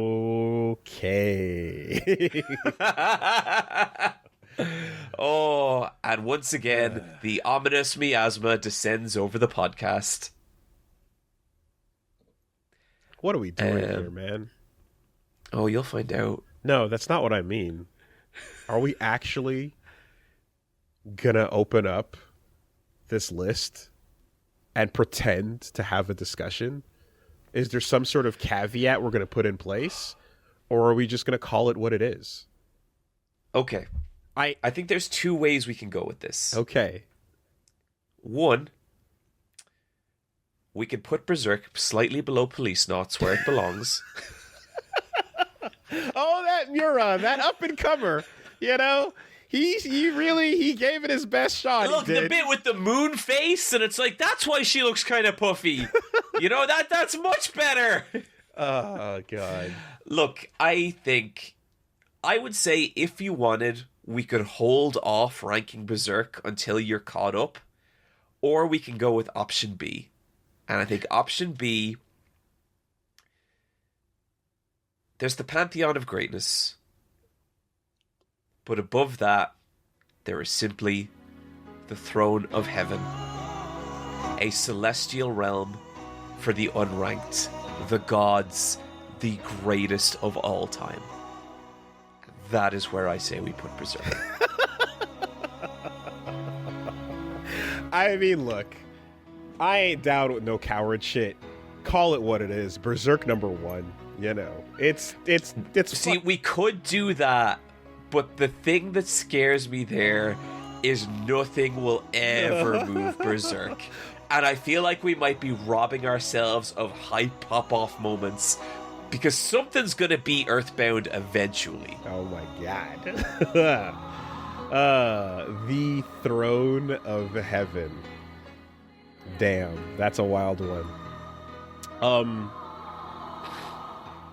I guess it'll have to be, because I don't disagree with you, John. This is one of the greatest things that has been made. It's fucking incredible. It's equally badass as it is heartwarming, as it is painful, as it is metal, as it is sincere, and it's clear that the journey through this story is also one of you always see your author grow as they tell their story, and I feel like that's definitely I mean I can't wait to experience that element. You literally I have so much shit to say that we will get to. You literally see Miura's fucking life develop through this manga. It is. I can imagine. And it's just, you don't often get a story where you can say all those things about. I can recommend one thing because they're really good at this or really good at that or all these little bits. But, it's just firing on all cylinders with all the things it's trying to do here. And on one hand, it is this absolutely emotional and sincere and devastating look at what it means to want things, what it means to belong to a family, what it means when the things that really matter to you change and they no longer matter. It's also fucking cool when Gut swings that sword. He sure does. He sure does. And the things that I remember that I always wondered about, right? It's interesting because I always wondered about. There's one thing that I'm are there moments here where we're basically just watching torture porn unfold, where you're just how much suffering can one person take, how much gore, how many body, what, and it's just it must have done. You're almost imagining the damage it's doing to Miura, almost putting this insane excessive amount, but it's you've got to conceptualize just an unfathomable amount of suffering in order to create the character that's shouldering it on the other side of this, and believe that that's his engine, that's what's fueling him. Yeah. You know? Well, like ultimately... every time any threat that shows up post-eclipse is around, and you're like, yeah, this ain't nothing to me, man. You know, like Dracula Flow, like the shit literally ain't nothing to him. You know, you have the most fuel burning inside. Well, like, I think this is a conversation we'll have on a future episode, but like Berserk, ultimately, I kind of see it as a story of healing. And like, for it to be a story of healing, you have to go through... For it to be a story of healing as powerful as it is, you have to go through the most intense damage to your characters. Mm-hmm. And like, there's points where I do think it's excessive, and there's points where I do think it is misery porn, you know? Like, there are moments, but what I don't think... I would never describe the stories of the main characters like that, because I think each one of them, they suffer, but then the story shows you their suffering and makes it valuable. You know, it makes good on it. Right. And I would even go as to say, like, one lingering point I had, and you want to talk about things where you were processing it a little too young, perhaps, or just not as, you know, not fully getting it and such. But I'm one of those fucking dumb kids that, like, I was like, oh, God damn it, Puck. You know? Like, this annoying little shit. Why do you have to be here to ruin a perfectly awesome, badass edgelord's moments, man? You know? Yep. And, like, what the fuck is with the total dissonance in that? And that was just... And I remember, like, over the years kind of, like, being like, yeah, okay, I remember... hey man, this story's gonna be too dark without me. He literally turns to the camera and says, "Oh yeah, right? Like chapter fucking 3 or something." He's there. Yeah, right. Gotta have some light in this world, right. And yeah, you do. But that little joke being like, okay, fair enough. Rereading this now and actually taking it in, and it's not that moment. Like, that's a funny little bit, but it's not that moment. What actually repairs this stupid mistake I made in looking at this character years ago is when he's fucked up after the Queen fight, and he's and then it's brand time, and he's in the night, and then, you know, the burning bodies of the corpses of the children are all around, and all of that is happening, and he's basically like, lose yourself in the rage. That's the only place to go. Empty everything out to fill it all up with the rage. And like, you just get confronted with the introduction of, like, you know, the beast inside, right? Like that's manifesting and taking the form. And he's just like going down. Yeah. Like he's using it. And again, you're like, this is righteous as far as, you know, he's carrying it out based on what he's been through. And Puck shows up, and he actually has a little dumb hijinks moment with him. He like kind of slaps him awake, and then Guts kind of goes, God damn it, I can't take this fucking idiot seriously. What am I doing? You know? And like pops that moment, and it's like, oh, that's the importance. Actually, it's that. You're totally right. I do enjoy thinking of the person who's like, oh, it was just getting good. Oh, that Puck.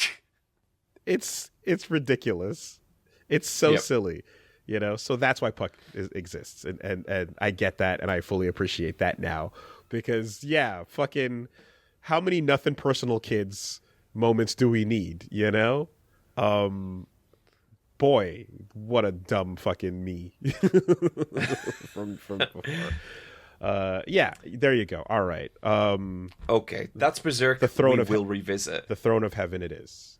Congratulations, Berserk. The throne of heaven is yours. Maybe someday something will sit alongside you there. Who knows? Well, we can get to the throne of heaven, but we're going to have to stack it up with some bodies to get there. Oh, and we're about to.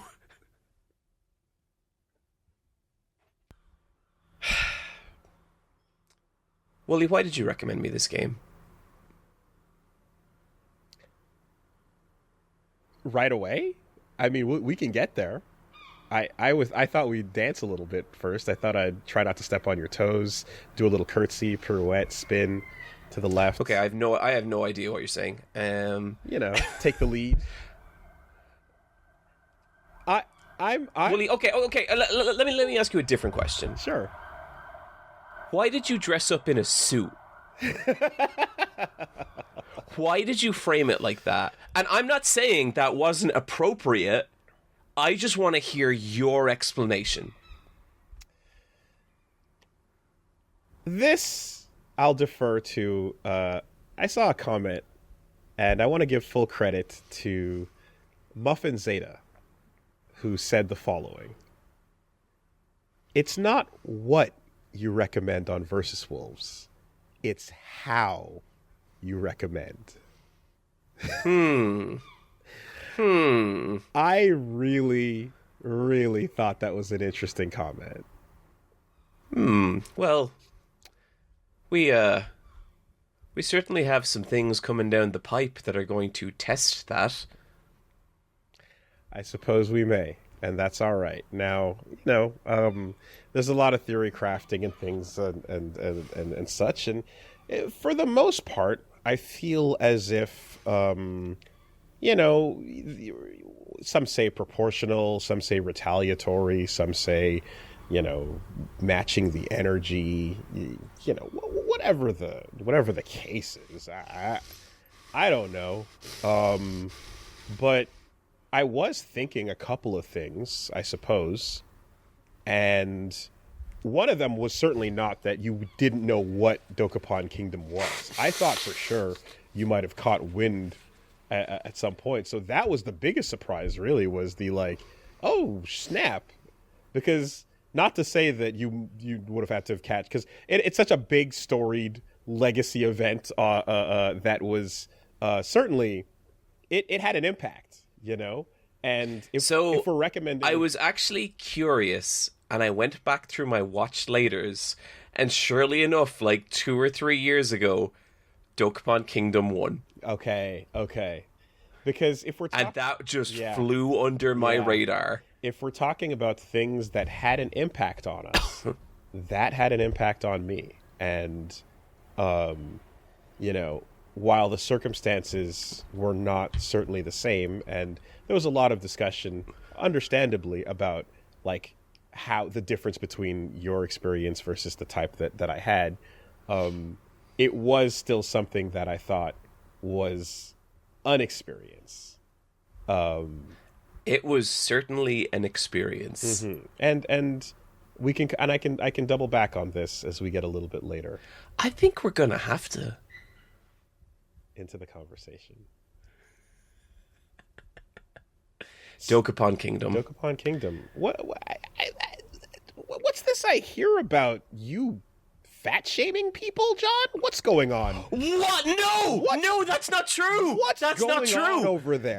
Okay, I'm after unplugging my headphones, Woolie, because you upset me. That's not what happens. I don't know what's happening. But Willie, that's not my fault. That was not a thing. I do not fat shame people. I think all bodies are beautiful. I heard that one of the computers, she probably did not appreciate you telling her to lose 10 pounds. Is that correct? Oh my fucking God. Who fucking said this to you? What's happening, John? What is happening over there? Which one of you little fucking snitches did this? Where's... Okay. I will explain everything, but there's an order of operation here. Okay? I think first of all, we need to answer a question, and it is, what is Dokapon Kingdom? And I've thought about it, and I think the best descriptor I can think of is Dokapon Kingdom is Mario Party multiplied by RPG mechanics, except the hatred is intentional. Yeah, I would say Mario Party plus Monopoly plus RPG exponent hatred. Yep, malice. Just malice. And it does not look like that at all. It's pretty cute. You boot this game up, and it is the jauntiest little RPG. Little chibi characters. Really cute little designs for a lot of them. Oh, yo, that art style. Isn't it fun? Oh, I was, like, genuinely enamored by it. And I was like... I really was like, okay, what the fuck is this? Like, I was worried that I had gotten the wrong thing. I was like, is this what Woolie needed me to see? So you basically start off, and it's a board game. You spin the spinner at the start of every turn. You take your steps, and you land on a square. Sometimes you fight a monster. Sometimes you land on a village, and you save the village from a monster, and that's your village now. And that village is going to add to your worth. There's weapon shops, there's item shops, there's all this kind of thing. And it's all very, like, random chance and, like, okay, what are you going to do in this situation? And there's a lot of RNG. And the RNG will fucking destroy you. But that's we'll putting get it to lightly. That's putting it lightly. Yeah. So the game markets Woolie. itself. Before it was even in English, there's whispers and rumors about it, and it markets itself as the game that is made to destroy friendships. It markets itself as that. Literally on the back of the box, right? Wow. It is the game that will destroy your friendship. This is a known. And because I think it has left irreparable scars between me and my audience. so in some ways, I mean, like the type of recommendation could have possibly saved some damage that would have been directed, some malice that would have been put out there at who knows who. But I will say that the game, that's what it's straight up telling you it's about, right? And I, along with Reggie, my co-host, and Min, the editor over on Woolie Versus, all did a Dokapon challenge, and we all played, and it was an insane time that, again, blood was spilt, blood was shed, like out the eyes. And yeah, I really want to go back and watch it now, because now that I understand what this game is and how it works, it's fucking crazy. Because the thing here is you were never gonna be able to fully get it, but you could get a taste. I think I would go so far to say that I understand Dokapon now. Take me through it. Okay, so your stipulation for this challenge was that I play it on stream, and that I play with the CPUs, and specifically the CPUs set to sneaky. I saw a lot of people lamenting this. Like, I saw it in the chat, and I saw it, like, on my stream, people being like, this is actually much better multiplayer. And for a time, I was like, yeah, I could see how it would be better. However, Woolie, human malice is not the only kind of malice. We have been building up a digital people, I would say. CPUs. We've been having them in our games. We make them do our menial tasks. They operate in a lot of different ways. And I faced myself with 2 CPUs. And one being of absolute fucking nightmares. She who shall not be named? Are you familiar with her? I was wondering if some information had reached you, or is she just... On the whispers on the winds, a name called Kathy? How did you... Is Kathy in every game? No. Just whispers on the winds, John. Jesus Christ. Okay. So word has reached you. Okay. I've heard about fat shaming. I've heard about. I did not fat shame anyone. I've heard about Kathy, and something about something about what? A super hobo crawfish. Is that the new channel name? I don't. You have to walk me through it. You're asking me questions, but I don't. Yeah, I'm fucking trying. I'm fucking trying. And you just keep throwing wild accusations around first, which I don't appreciate. I'm a massive supporter of the plus size community. I'll have you know. We appreciate it. Okay. We're gonna. So, Woolie, I have compiled a. I'm gonna say a history. Oh. An account of my journey through Dokapon Kingdom. Okay. Interesting. Okay. Woolie, this bright-eyed young adventurer, this is me. This is John. Okay? Just full of hope, full of dreams. Then nice color, blue. We have Steve. And Steve he's okay. Kind of a fuck up, really. Not anything too worth considering. Then we have Gabrielle, the little witch. Gabrielle's okay. She's not so bad. She's all right. But then we have the nightmare, the eradicator, Kathy. Kathy is a thief class, okay?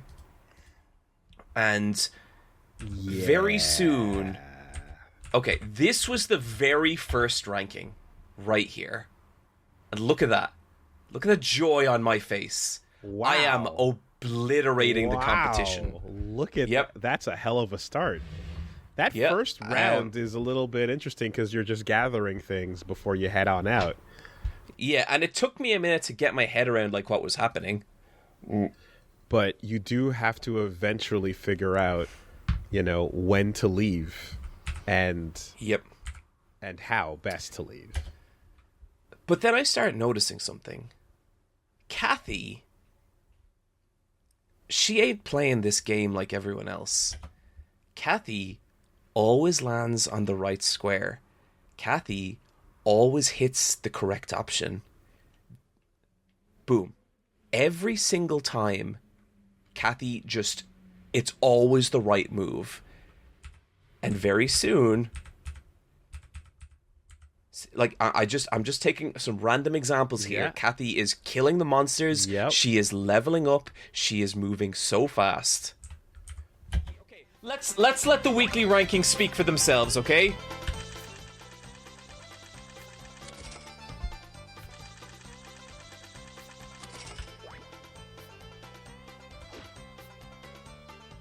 What? Wait, wait, what did that say?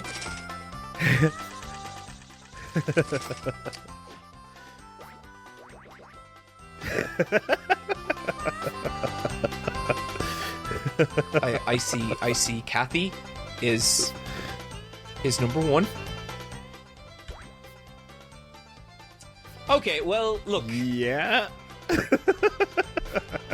I think it's pretty clear that there has to be some statistical anomalies taking place with this graph. Clearly there's no way that I amn't in first place anymore. Like, that doesn't make any sense. If you took this data to any polling census board in the world, they would tell you this isn't legitimate. Okay, if you tried to hand this graph in as the results of an election, it would just be fraud all over the place. This is not right, okay? It's a statistical anomaly. It's not going to last, and I will prove that. Kathy continues to dominate. God damn, Kathy's a beast. She is a beast. Wondering should I have picked a different rival. Kathy starts capturing all the towns. And, like, it's not even fucking close. She is, like, leaving the rest of us in the dust. But the others are struggling, and you're above them. The others are struggling. I'm above them. I'm in second place. But it doesn't matter, Woolie, because when first place is so far ahead that second, third, and fourth are a fucking dot. Okay, watch this next section. What? What the fuck? I'm sorry? You see this? You see this fucking garbage? So it's almost as if you were in a group of like 4 or so, and it's almost as if you're like, oh, you found yourself, and you're all set to the same thing. You found yourself, you know, better than 2 others, and your luck was paying off to beat them, but maybe not just to this one. Yeah. This is like 3 beginners playing the game with someone who has hyperbolic time chambered 1,000 years into this game. Kathy is so far ahead of everyone. That's not how numbers work. That's not how numbers work. Kathy is so good. Okay, chat. Look. Okay, and look, did you hear that? My own chat. Kathy is so good. I don't want to be an asshole about this. No supporting Kathy in the chat. That's not how this works. It's not funny. I don't appreciate it. No one likes Kathy, okay? No one likes Kathy. This is my stream. I will not be humiliated by an NPC, okay?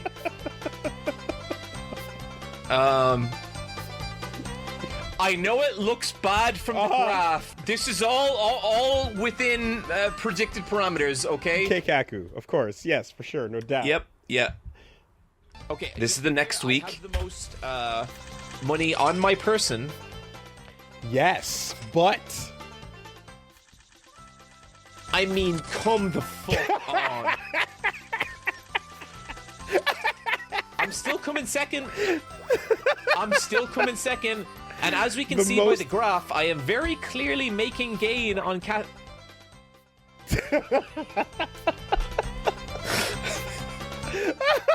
Okay, well, I was hoping to perhaps have made a little more progress. Yeah, cash in hand, liquid. I still think I should have a pretty solid lead on that second place. Okay, well, not last, and that's the thing that Okay, stuff starts happening. Mm-hmm. Okay, we don't need this. It's fine. It's not. This is taking place over weeks, by the way.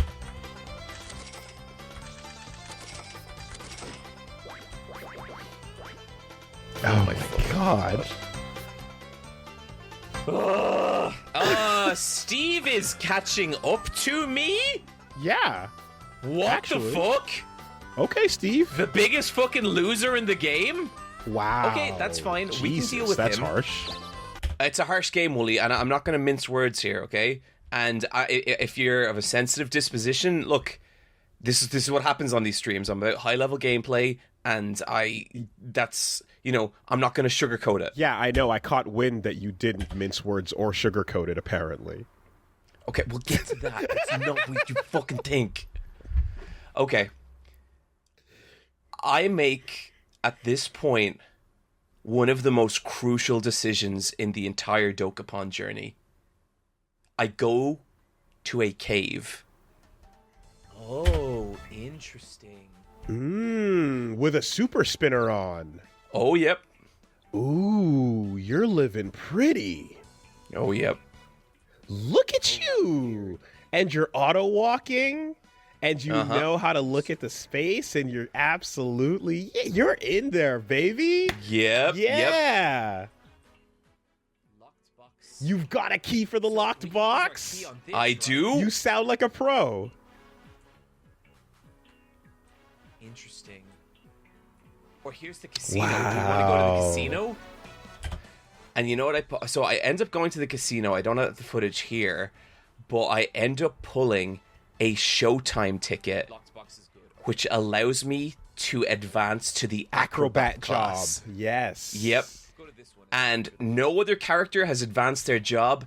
This will turn the entire game around. And at this point, Kathy is so far in the lead, we're basically never going to catch her. Until she's using the contract.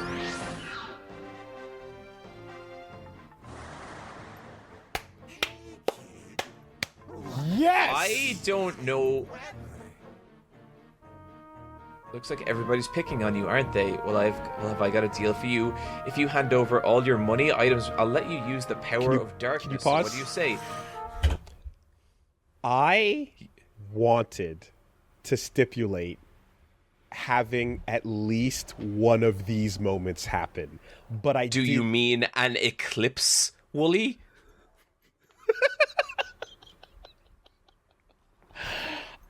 As a fan of Berserk in all Woolie, shut the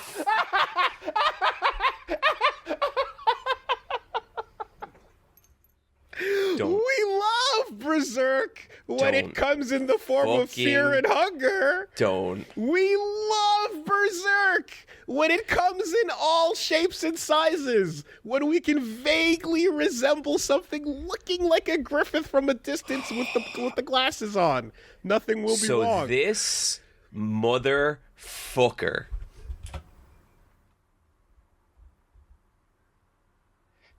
Gabrielle turns into Darkling.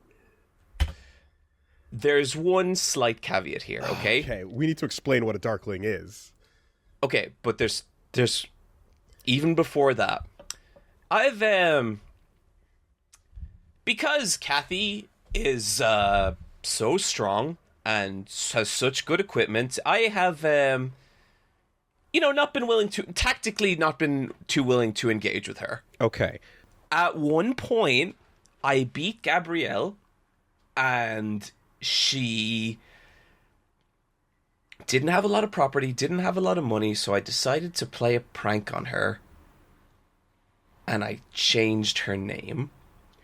But the game doesn't want you to change their names manually because they don't want you to use offensive terms. When I played Dokapon, you freely named anybody whatever you will. That was not the case here, and I have the footage to prove it. So the name the game chose was Lose 10 Pounds.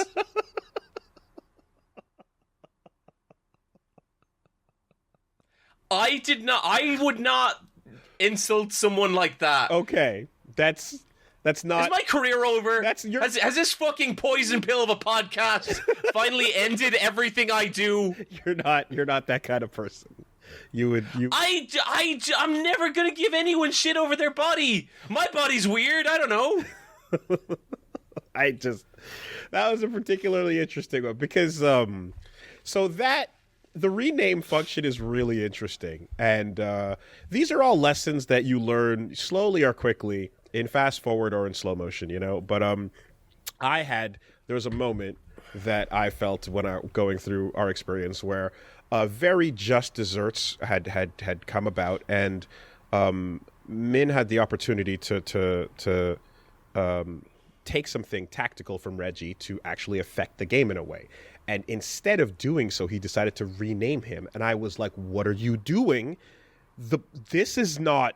Mental damage doesn't mean anything here. Do something that'll affect the game. Until he started typing out the letters, Bobby Kotick. Oh! And unfortunately, Woolie, as I would discover, mental damage does affect the game. Oh boy, does it. I hurt my mouth on that one. It absolutely does. So, Gabrielle, or as she is now known, Lose 10 Pounds, has just become the Darkling. The Darkling is basically a super powerful character that can erase towns. You have all these towns? No, you fucking don't. And she does the craziest fucking thing. She does a continent-wide town wipe. Oh, let's go. And I'm looking at this and I'm like, this is impossible. John, so I didn't.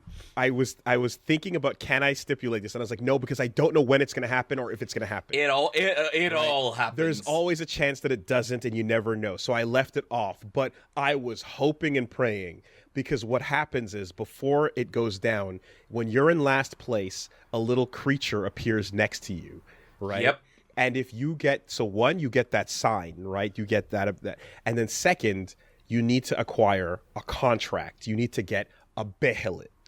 And once you get that Behelit and you have the desperation, the little creature next to you, there's a chance you will either meet Weber, or you will just go to the space. There's a space for it. And when you put all three together, you sacrifice all of your equipment, money, and items to become a member of the God Hand, to become a Darkling. And for 14 turns, you become so ridiculously powerful. You can do all the things your player can do regularly moving around the board, but you have super spinners to go further. You can attack and counter and magic everything. It's not even just that you can go further. With super spinners, because you can kind of loop and you can kind of adjust the number of moves you're going to make, you can basically move anywhere on the board. Once you understand how looping works, you realize that like high numbers let you spend extra turns going in circles to target the exact squares you want. And while they're doing that, every town they land on that is freed, you put a demon back on that town, and you get Darkling points, which allow you to affect the board in multiple ways, including the equivalent of Bowser Revolution. Yeah, and like full-on Eclipse-level events that just change everything. I wanted you to experience a Dokapon Eclipse, John. I am watching in horror as this is happening. But then I realize I'm the only one in this cave. Yeah! You won! You got so lucky!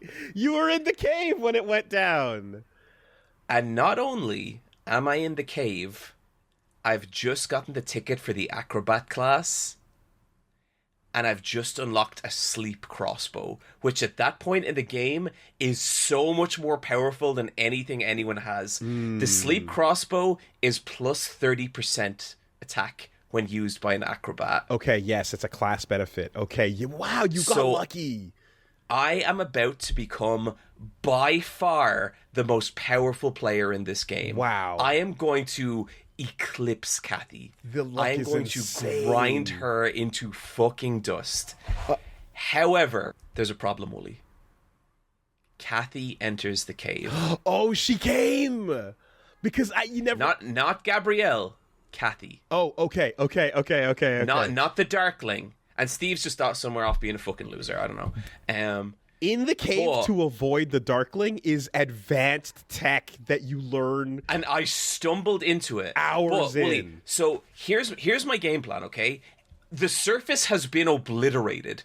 I just have to stay in the cave and wait the Darkling out. Then I become an acrobat, I equip the crossbow, and I have a super spinner. So I'm just going to go to town to town to town to town and turn this fucking game upside down. So there's a cave of safety, and if you leave it, then the darkness will find you. However, as long as you stay inside that cave, kind of like a certain someone.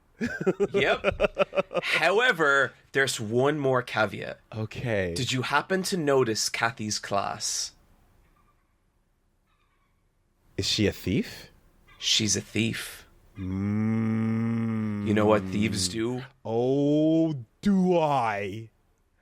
And so I am terrified that Kathy is going to steal my show ticket. Okay. And my plan is ruined. So I need the super spinner, I need the show ticket, I need the crossbow. If those three things are mine, I can rule this game. Can I take the audience aside for a moment to Absolutely establish what a thief is? Because the very first thing that I ever did in this game was play a short mini run multiplayer, and what happened right away was so I want to say Reggie went to a shop and was right before he went in, he got an offer from Leanne, a little girl who said, hey, I have a duck. I want you to bring it to Zishan, this town, and if you bring the duck there, you get a big reward. Please help me. Thank you. Accept it. That's the quest.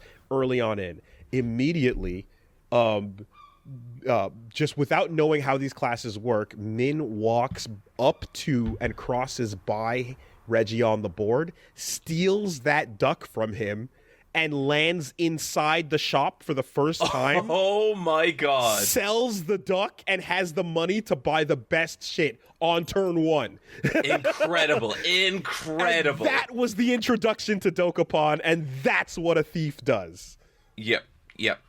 So, to summarize the situation here, this is real Dragon Ball Z Cell Saga style storytelling.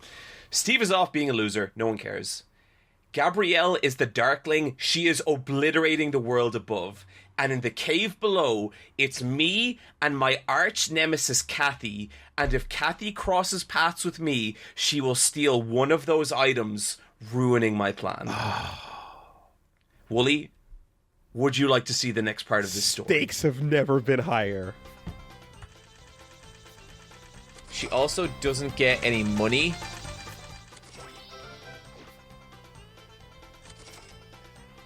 Wow, Kathy lost a lot of towns.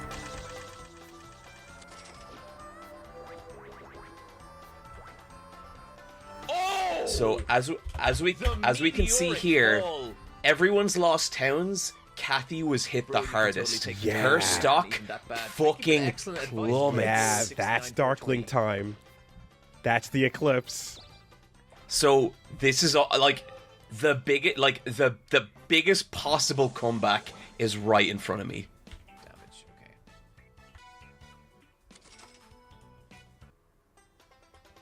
Okay, weekly rankings. This is the next week. Okay, my salary has gone up because I'm amazing.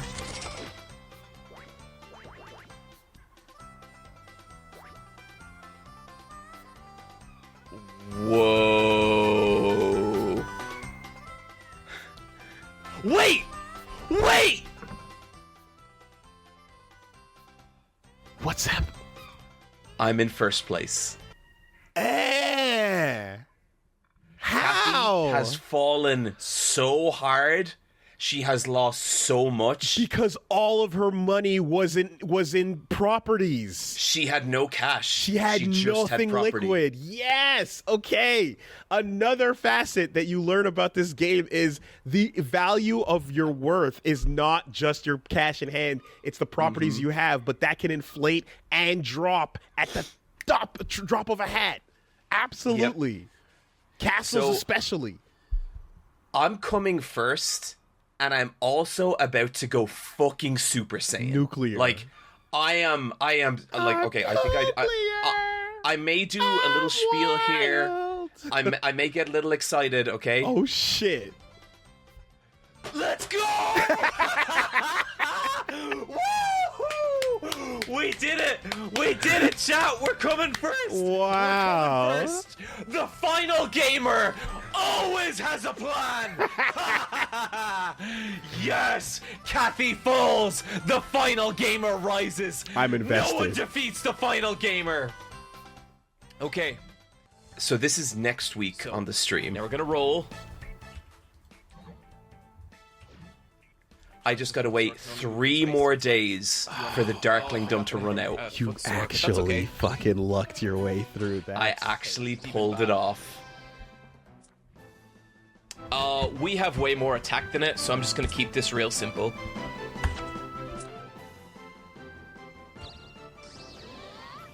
We also have a really sick weapon. Oh shit, and we missed. I don't think it can do too much to us. Let's defend. Okay, it can hit kind of hard. Steve is on a timeout for 1 turn. This is the Darkling. Yep. Okay, this is Gabrielle. Don't fall in love with her just because she's a cool goth girl. Let's stay focused. 3 days of Darklingdom left. The only... Oh shit! Ooh. Oh god! Ooh. Oh no! Oh The Darkling has entered the cave. Gabrielle has entered the cave. Yeah. As she says, John, I present you with a stylish death. When you're in caves, you can avoid overworld attacks. That's the thing, but not if they enter the same environment as you. So she enters the cave and she basically just fucking points at me. Oh no! Oh no! She just called me out. It's because I changed her name to lose 10 pounds, which was random. I didn't call her that on purpose. Of course not. Day off. So that actually isn't going to affect me. I'm okay with that. Building spaces, loot spaces, bank Close spaces one. Cannot be landed on. Okay, that's okay. Oh god, oh Jesus, oh Christ. Okay, she's going for Kathy. Wait, what's she doing? Oh! The point and move. Oh fuck. Oh! Oh fuck.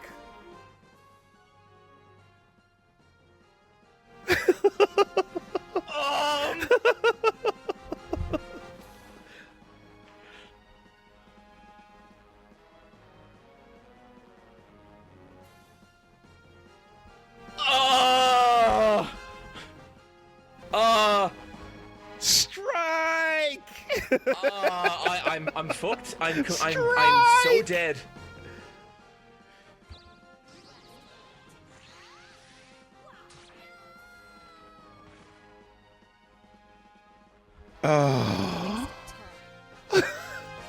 Of course. No, my bow! Welcome to Dokapon, baby! She steals my bow and leaves my plan in ruins. She had like one turn left. Oh, and my it was God. Devastating. It was fucking textbook, dude. It was a nightmare. Wow. And this creates a problem, Woolie. No, this wasn't. Without my plan, I am not strong enough to challenge Kathy. Can you pause for a sec? Mm-hmm. So, funny thing is, Darklings can be fought. They can be beaten. And you can actually take their equipment and use it, which is some of the most godlike equipment in the game. Like, that has to be like an end game thing, right? It is not insurmountable with the right setups. You don't. It not even end game. You can certain builds, certain callouts, certain conditions can actually certain weaknesses, spells. You can do things and actually beat the Darkling. So it's not a game over immediately on challenge, but it's fucking wild, right? Yeah, it was crazy. Okay. Reload save. Okay, Woolie. Little point here. Whoa. Okay, chat. I think reloading is going against the spirit of Dokapon Kingdom. My chat is telling me to reload. What the fuck is this? Yeah, Woolie. What the fuck is that? Let's see how I respond. No save scumming. I don't think we save scum on these streams. No, it's we're just gonna take the loss here. What a hero. What a hero. Good Fear and Hunger playthrough, Woolie. Oh, I'm sorry. Wait, Fear and Hunger, or did you mean Terror and Starvation? I started on Terror and Starvation. I would never inflict on you what I don't inflict on myself. You were the one who made that fucking insane, Woolie. Here's what you did. No, listen. Here's what you did. Hey, friend, would you like to play Devil May Cry 3? And then your friend goes off for 2 weeks and comes back and they're like, hey, I played Devil May Cry 3. It was hard to get the dance mat working, but I fucking did it. Thought the dance mat really took away from the game. And you're like, why are you using a fucking dance mat?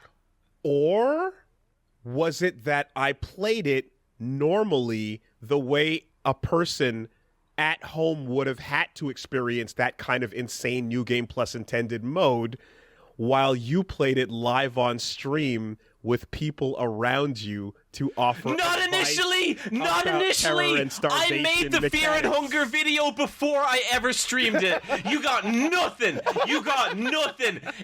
That's because there was no dick patch, so I couldn't stream it without showing a bunch of dicks, Woolie. I was hours into Fear and Hunger before the dick patch, okay? You inflicted insanity on yourself, and you have spent this entire podcast blaming me.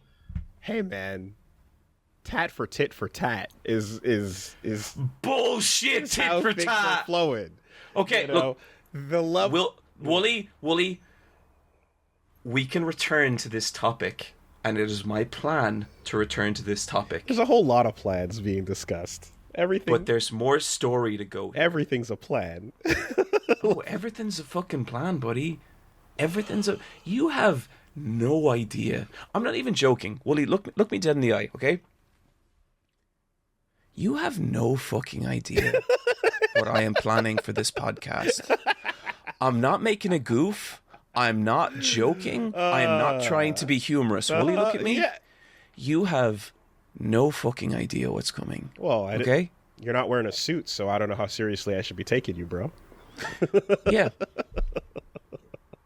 It's nearly like the suit's coming, and it's going to be real bad. Oh my god. Oh my god. Uh-huh. Anyway, okay. Dokapon, let's bring it back in, Woolie. We're there's room to discuss this. Ladies and gentlemen, I hope you enjoy the world's only competitive podcast. How is this our 6th final episode in a row? Oh, I'm sweating. But there's more coming here. What happens? Kathy starts to pull away again. 5 towns! Oh, look at it. God damn it. Oh, I'm so close. I nearly have her. Kathy upgrades her class. She starts capturing town after town after town. And I know if she gets much further, the power difference between us is going to be too great. I need to take her out in this moment or all is lost. You're only one level down. One level down. I'm an acrobat. She's a paladin. This is what I have waited for.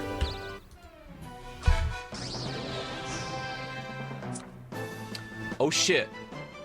Huh. Okay, initiative. So I go first. Kathy versus John. The ultimate showdown begins now! Nice! Not the right one!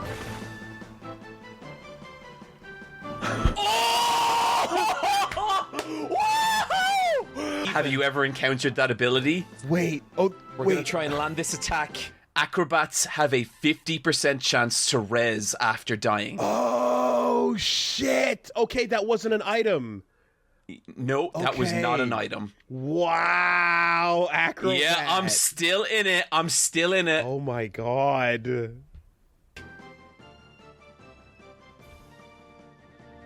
Come on. Yes! Yes! Oh! Wait. She had a revival. Oh!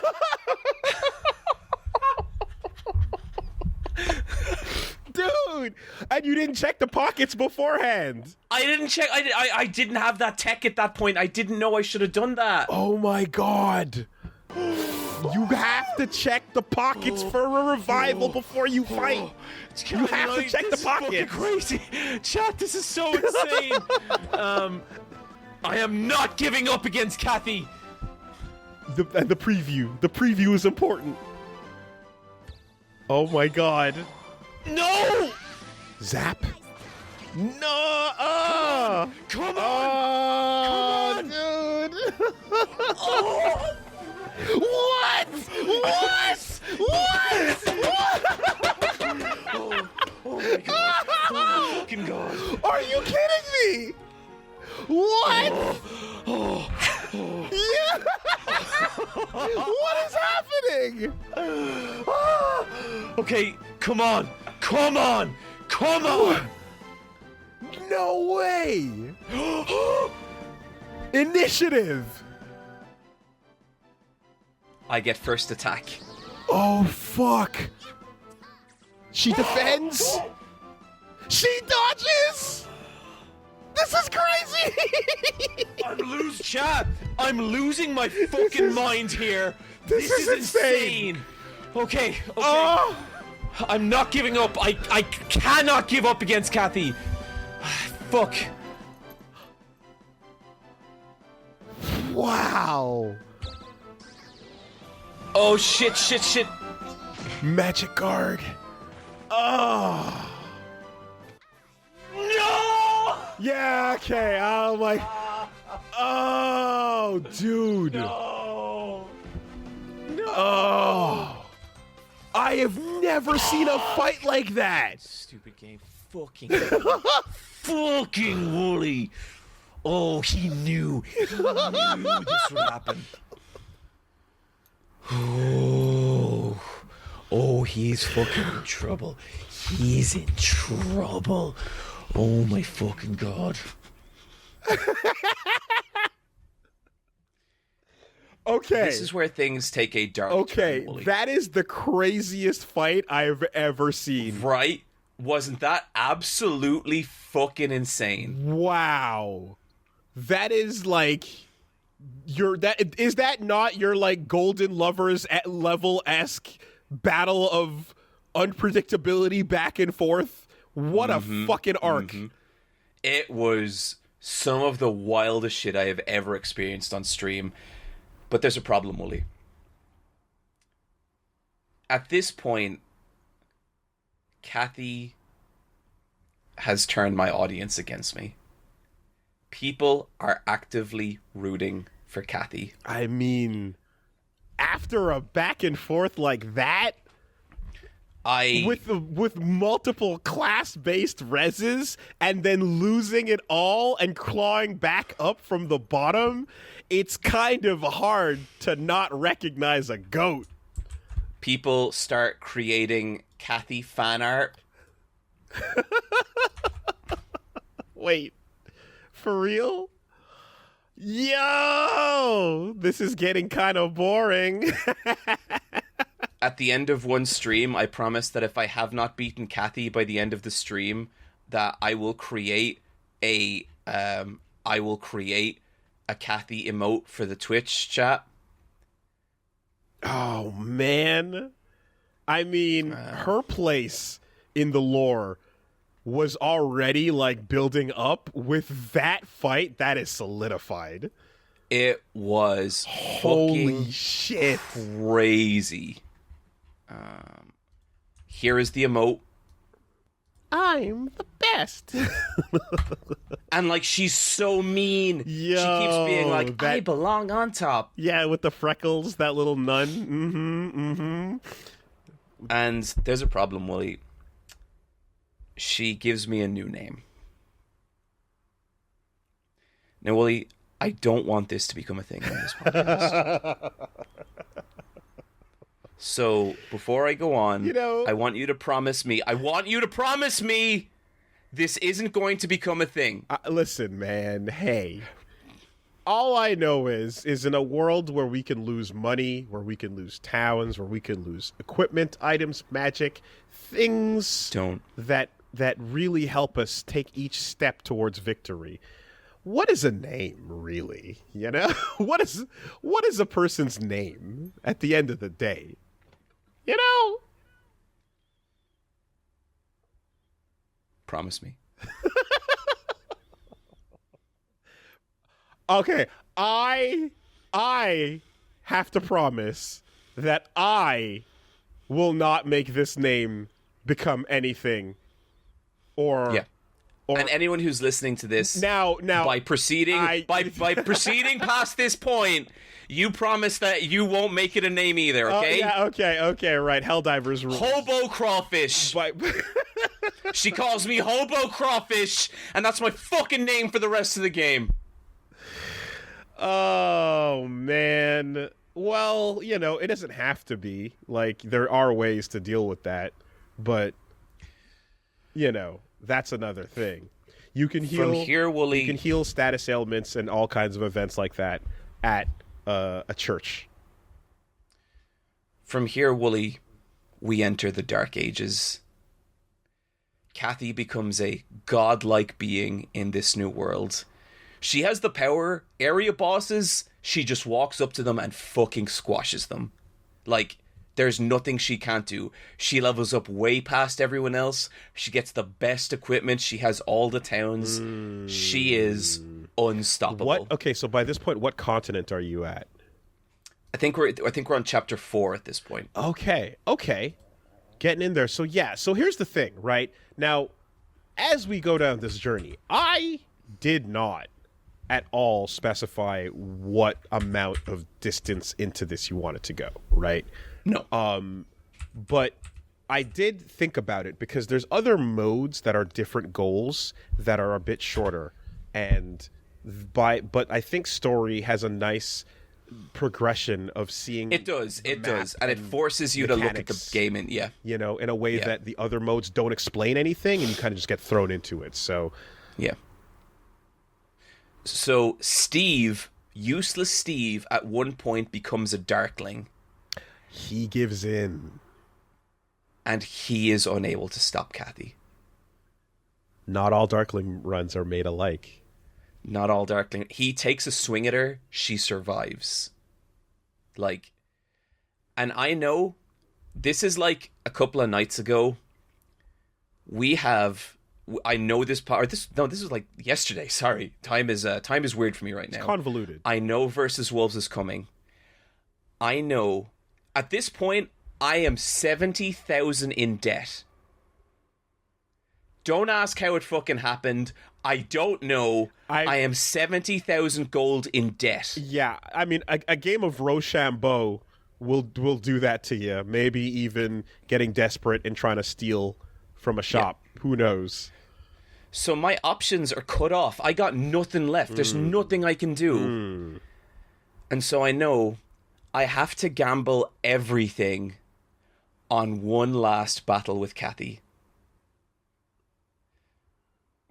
But there's a problem, Woolie. At this point, the only way I can inflict real damage on Kathy is with a strike. And a strike is not the same as an attack. No, it is not. Would you like to explain to the audience the mechanics of strike? So this is a game where your options are like kind of rock, paper, scissory, right? You can do an attack, and everything has its counter. So one side can choose attack, and the other side can choose defend to block a little bit of that damage. One side can choose magic, and the other side can choose a defensive magic to try and deflect that. If you pick the wrong thing and mismatch, you take the full damage. There's the option to give up if you just don't like the circumstances no matter what, and you will lose but not die, because dying means you lose. You lose one turn instead of 3 to 5. So exactly, there's a random amount of turns you might lose every time you die, and the punishment is bigger. When you die, you can have items taken away, towns taken away, money taken away entirely. And the opponent levels up to your level, where if they're underneath you. But if you give up, you reduce it to like half your money. You can't lose certain types of items, etc. Certain types of weapons, rather. It reduces that. Or you can strike, and strike is I'm in a pinch. I have less ability to win here, but if I put it all on the line, a strike does double damage against your opponent and can turn around certain unfavorable fights. But no matter how weak or strong the opponent is, if they counter, the counter always wins against the attacker. Yep, it's like it's rock to scissors. Straight up, right? Yep. So and I've never seen someone survive a counter. It's not impossible, but it is very, very damaging and made for turning the tides. And so with the stats difference between me and Kathy at this point, I stand no chance. My only option is to fight her and go all in on strikes. 10 toes down. You ready? The chat will always scream too. Strike! It became an emote. Because it's like it's the all or nothing, right? Yep, it became an emote because everyone is like, just go for the hype one. What the fuck happened? I have a plan.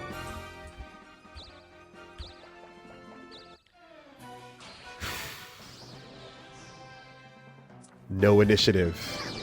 Damn it! Fuck. Going fuck, on fuck, the counter. Fuck. All in. Oh yeah. Oh, that's a lot of health. So immediately, first fucking turn, nearly all my health wiped. You Gone. pushed for a counter on a strike that never came. Whew. Here we go. The battle is on. Strike. Chat. The Defend. battle is on. Tanked. Horse fucking Tanked. shit. She's got a big shield. Bullshit. Kathy Fucking recovers bullshit. Are you serious? because of her class. The battle is on, She chat. recovers The battle is on. 300 health.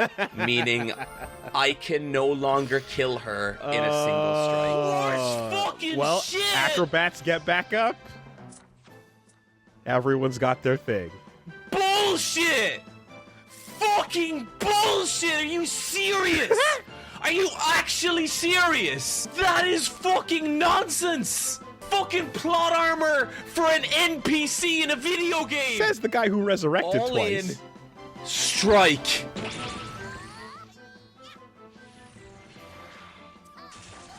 She should be dead. Tank. She should be dead, chat. Oh. Yeah. All or nothing. Yeah. Acrobat. Oh, yes. This is it. This What is an the final insane battle class. between me and Kathy before we record the Versus Wolves episode. What an insane class. Will my legacy be cast in feces or gold? That ghost is so cute. Please first. Initiative.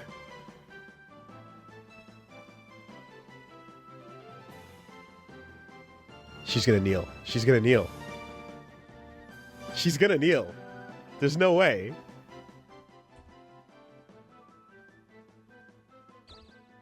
Yeah, don't get fancy. Oh, she didn't kneel! Wow! Look at that! Look at him go! Let's fucking go! Yes!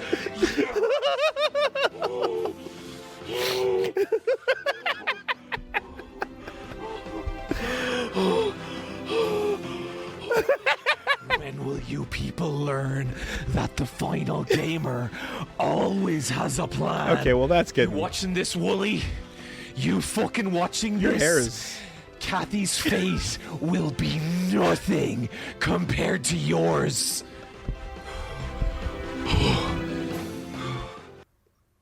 And that was my journey with Dokapon Kingdom. Hey.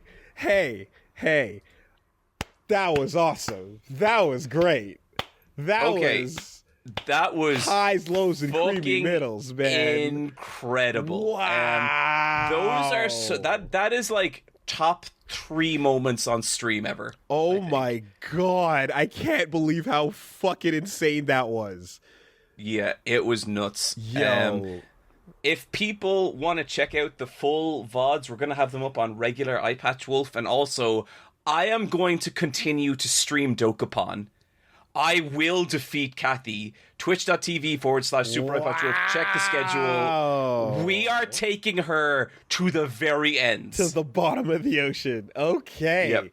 So the thing about Dokapon, of course, is that, like, as some of those chapters go and progress, you get further into the map, things start to change, variables change, anything at any time is possible. You never know how it's going to go, right? Yep. You can't ever fully count yourself down and out, nor can you say that a certain winner is in the bag. No. And like I was so foolish, like the end of chapter 2, I had my sleep crossbow, my super spinner, my acrobat ticket. I was like, I got this. And Jesus Christ. So there's a certain state you get into late Dokapon when how many world revolutions have occurred? How many castles have I lost? How many times have I gone from 4th to 1st, back to 4th? And you just kind of realize as well, you're like, some of these enemies are just cheaters, right? And you're like, you throw it all aside, right? And you're just like, fuck this. I have one goal right now. And that goal is not even to win. It's to drag that fucker down. Or you go Darkling and you know what I mean? Like there's moments where you cast aside your humanity for a second purpose. And that is the purest form that Dokapon achieves. That is Dokapon. Dokapon is all of us. Dokapon are humans stripped of all the surface level wants and needs and just the core beating soul left underneath. I felt it. Okay. I think there was a place you wanted me to go with Dokapon, and I think I got there. Listen, so first off, I mean, when I talk about the experience I've had with this game, there's the whole Woolie Versus Dokapon series is madness, and you can go through it, and it's very long. But for a distilled element of what I'm describing in these types of these interactions here, there is on Woolie Versus the Algorithm, the side channel, there's the top 10 Dokapon betrayals. Where we've done 2 runs. We've done Kingdom and we've done another game called Dokapon Journey. And across both games, there have been many moments in these hours of madness, insane salt, and bullshit. And so we have an edited thing of like these 10 moments, and there's a compilation of all 10 together. So if you want to see what the truest experience about Dokapon is, go check out the top 10 Dokapon betrayals, over on the Woolie Versus the Algorithm channel. Now, you asked me why I recommended you this game, and I wanted you to experience something close to what I kind of felt when I was doing that run. I wanted you to see that when things are just when you're starting to get this hang of things and your hopes are high, a Darkling might arise, and I wanted you to see what that looked like and experience an eclipse in the middle of your Mario Party. Because again, I know you're a fan of a good eclipse moment. I wanted you to see that a thief can walk by you and steal your best items when you're 1 square away from returning them and or getting back and winning that quest. I wanted you to see the tech involved with money in the pocket versus money invested and how that goes back and forth. The strike game, the counter game, and all that. And I know logistics, and I know like difficulties, scheduling, all these types of things. There's a lot of reasons why it wouldn't have been practical for anything but you on your own time with the CPU, and you experienced a bunch of that too as well. But I would say that you, especially seeing how that ended, have now had a Dokapon experience that familiarizes you with that game on an intimate level. And I have had an experience that has made me intimately familiar with Dokapon. So, if for any reason in the future, if anything ever happened, no one can look at me and say, I don't understand how the game works. I don't know what's going on. I don't know the rules. We both now know how Dokapon Kingdom works. For any reason, you have had a microcosm, but an experience nonetheless that leaves us on much more fair, balanced, and even footing, as opposed to a complete asymmetrical, how does the game even work? Oh, don't worry about it. Woolie, have you seen what happens when we just try and podcast?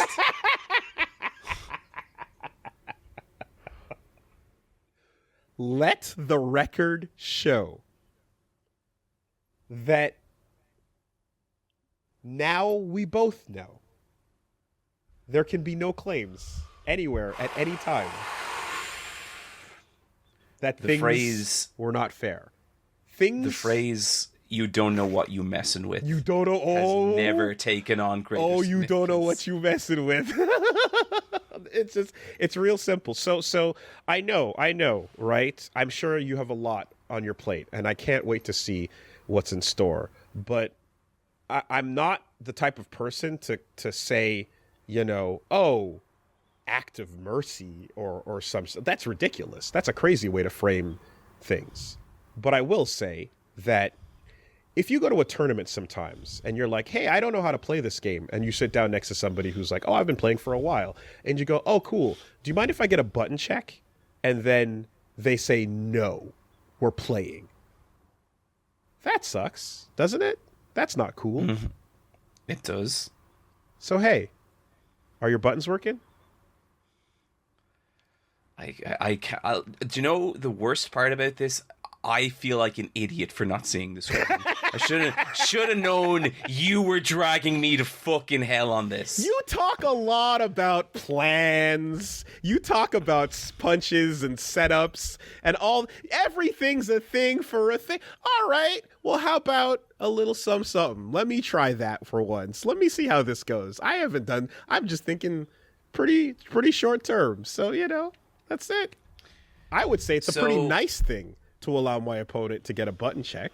That's not a bad thing. Oh, fucking horse shit, Woolie. You dressed in a suit. You put Dokapon in a fucking briefcase. You knew what you were doing. You knew you were sending me to suffer. And yeah, I had a good time with Dokapon. I liked it. I thought it was good. That's not what you were doing, Woolie. You were tossing me into the fucking lion's den, and just because I came out with a nice new fur coat doesn't mean you tried to screw me. All it means is that the playing field is now level, John. Agreed!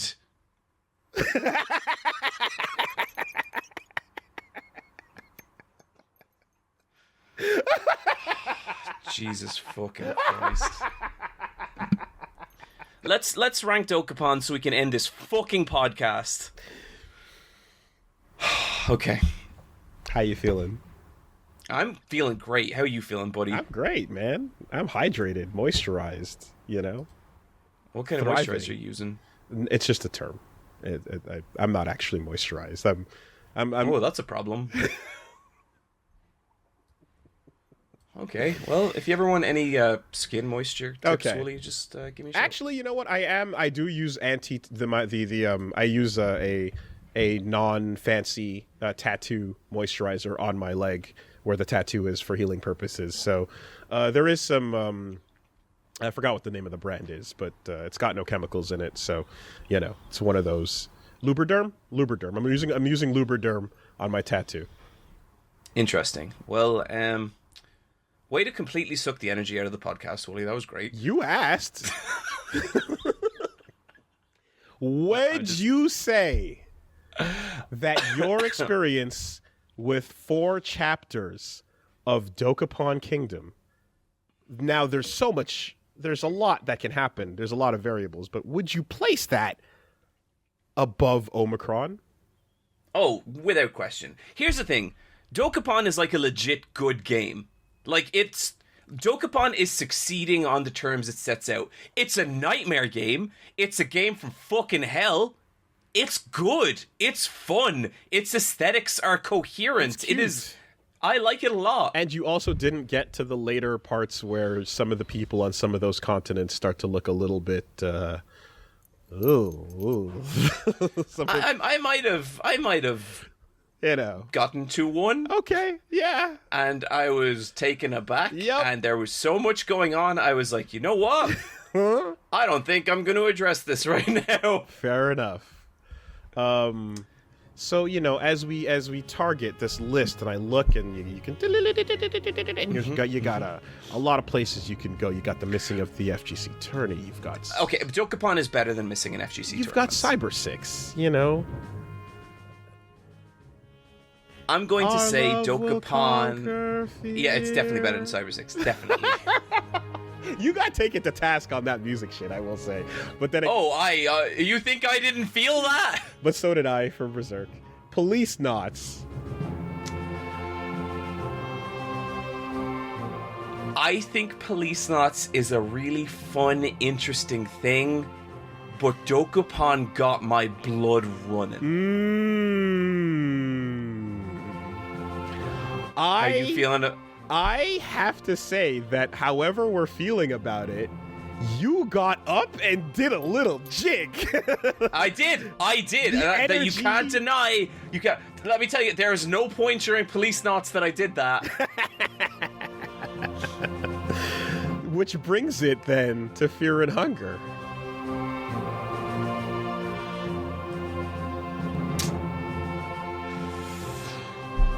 And it's your call here, so we can play games, but I don't think it beats Fear and Hunger. I don't think you would. I don't think. What do you think? I agree, because this experience does not. Okay. Dokapon versus CPU, certainly. I would put beneath Fear and Hunger. Final note. I did actually find the CPU shit fun, especially in, like, developing personas for each of the CPU. Like, there was a time that Steve was my apprentice because he was such a little fuck-up. People started to ship Gabrielle and Kathy. It was some good shit. Yes, and final note is, I know for a lot of people, most people were very excited recognizing what the title drop of this recommendation was going to mean. Oh, I saw. That's when I knew I was in trouble. And I said, like, oh, you don't know, but some people are popping off. At the same time, I know a number of people were very saddened by the logistics of it. And to that, I can only say it was the only way it would have been possible. No, yeah, like, and that there was no, I really gave it a think, and there was no other way.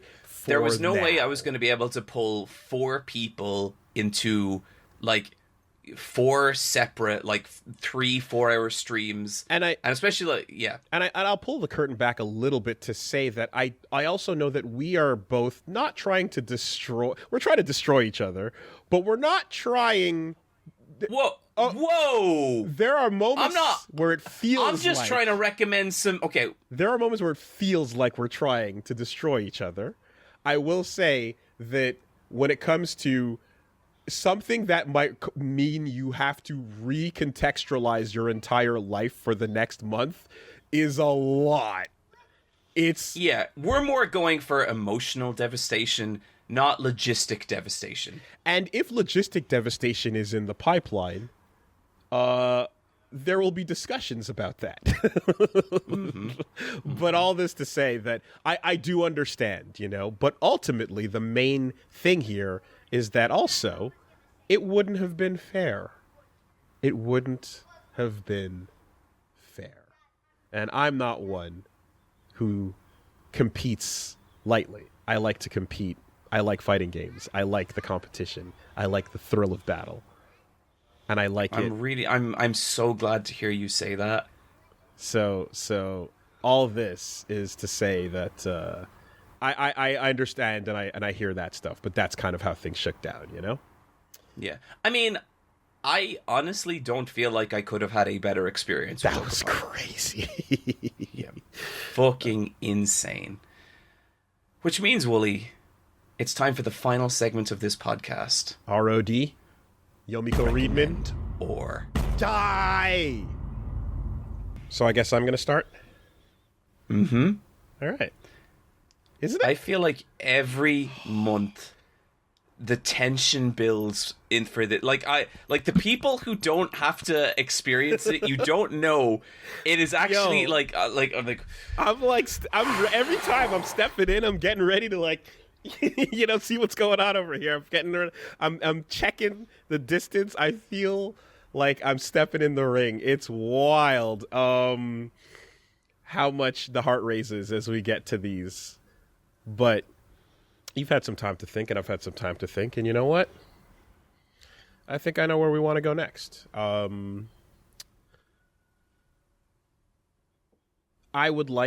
There's an experience I've wanted you to have for a very long time, and okay, the word experience immediately fills me with terror. I legit wanted to share this with you, and I know that like it might take some time before a full conversation can happen. However, you might notice a mirroring of actions in some cases. The way you play, I will catch and respond, in similar fashion. Well, not always. My stomach is tightening. Legend of the Galactic Heroes. Oh. This is sick. I know this. I have watched the first 2 episodes of this a long time ago, nowhere near enough to bring it into Counterbreaker territory. I have wanted to check this out forever. Legend of the Galactic Heroes is my favorite anime. Okay. Of all time. And now what I will say, just to ready expectations, I'm not that into sci-fi, and I don't care about spaceships. Okay. Understood. I'm taking that into account. Let's see if there's anything else here. There might be some meat on this bone. Okay. Not the new thesis, the original show. Gotcha. Now, it is a show I love, and, you've shared things you love. I'm sharing something I love here. It's really cool of you to actually share something that you like.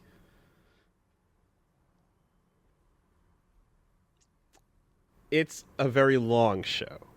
And it's literally 110 episodes, which is ridiculous. What I would say is there are 2 things. There is a movie that takes place before the series starts. It's called My Conquest is the Sea of Stars. Okay. Right? And this is a movie that takes place, that introduces the characters, the settings, and basically the flow of what this type of story is going to be like. And then there is a second movie that takes the first couple episodes plus some extra and summarizes them as well and makes it a big movie. So that's a second thing that's called Overture to a New War. So okay. I'd like you to watch My Conquest is the Sea of Stars and Overture to a New War.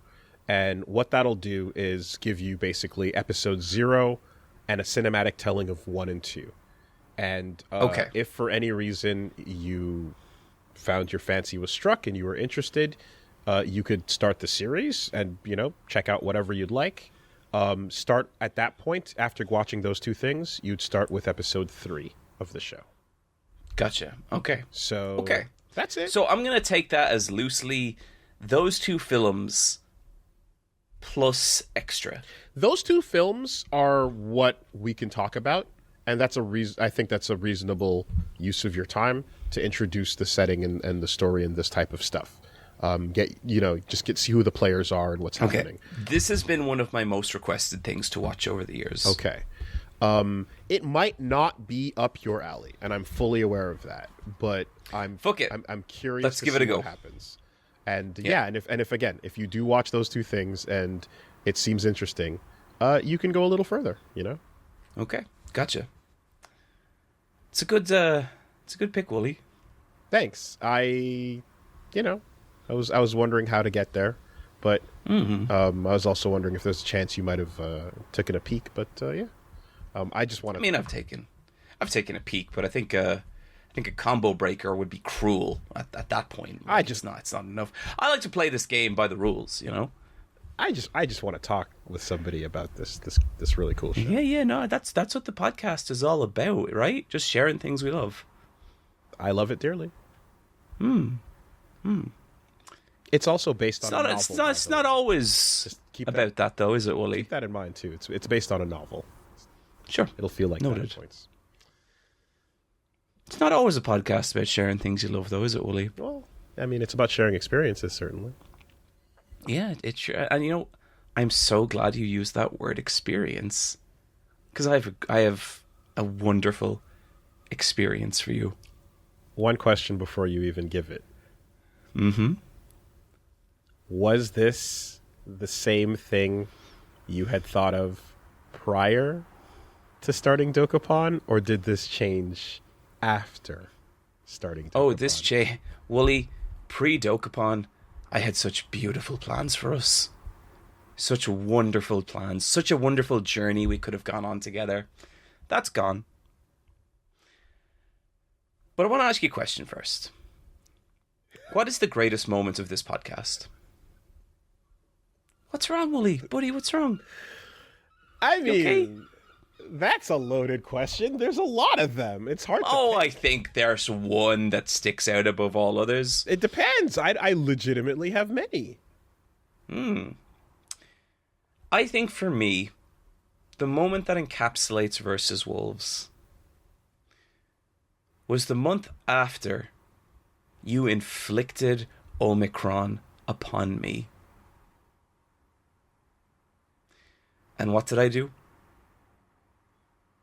I didn't strike back. I didn't look for revenge.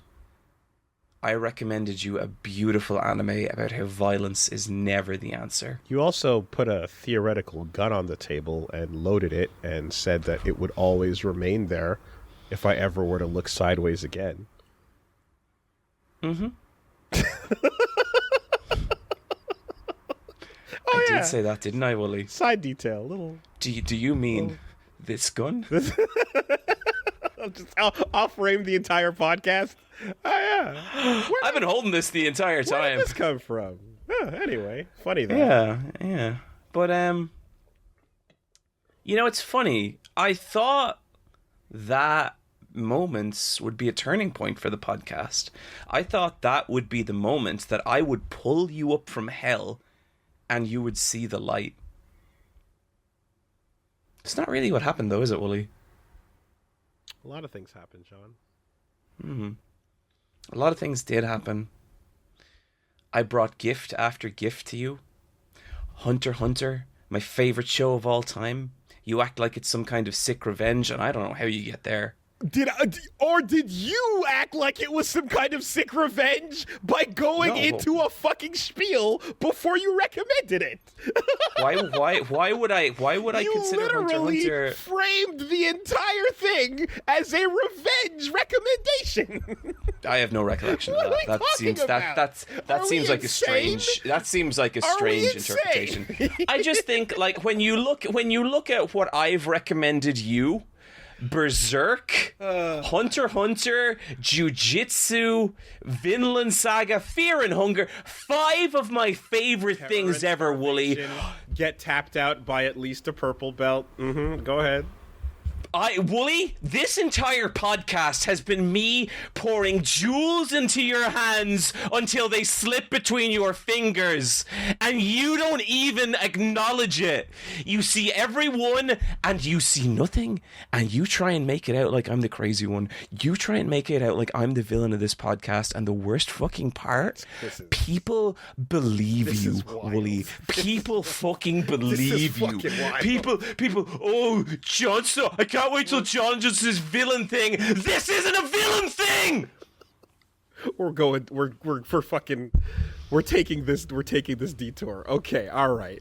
No, I'm dead serious. People actually think you're the good guy of this podcast. And I was on stream and I asked people to break it down. I was like, how in the fuck do you get that Wooly is the one being positive here? And you know what they said? Well, you recommend better things, but you're John.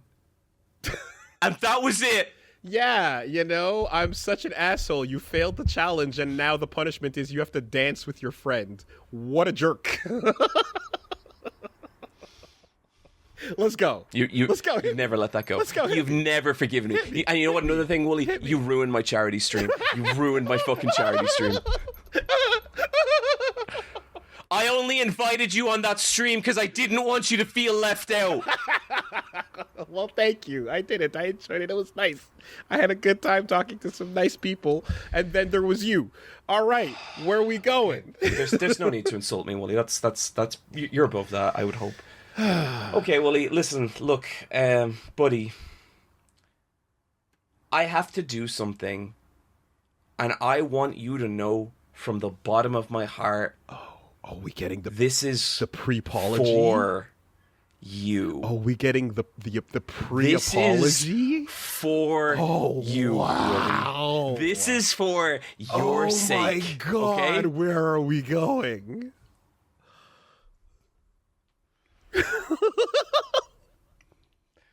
Foreshadowing is a narrative device. I hate that I chose to do a podcast with a goddamn video essayist. I swear to God. Why did I do this? Why? Why did I do this? What am I talking about, Woolie? What have we been talking about this entire? What are some things that we? I don't know. Is there anything that maybe came up in the early hours of this podcast? Maybe a seemingly innocuous little story that now takes on a more sinister representation.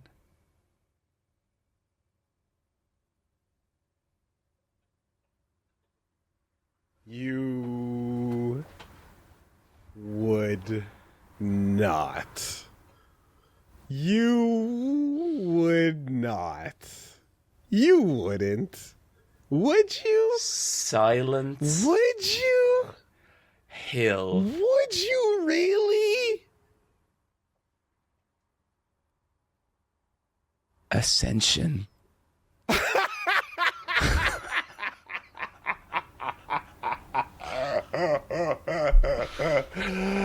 Oh! A narrative experience in the Silent Hill. Woolie, look at me, look at me, look at me. You will weep for Homecoming. Wow. And I even let out that I tested Homecoming a bit too, but I wouldn't have counted that necessarily because it's still not the full experience. I'm not going to make you play Homecoming. I'm going to make you experience something. Oh, you actually.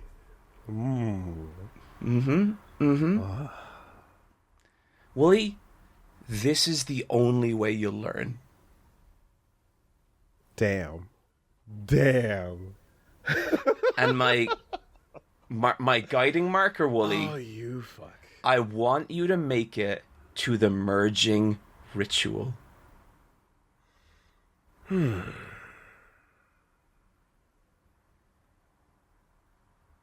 I see.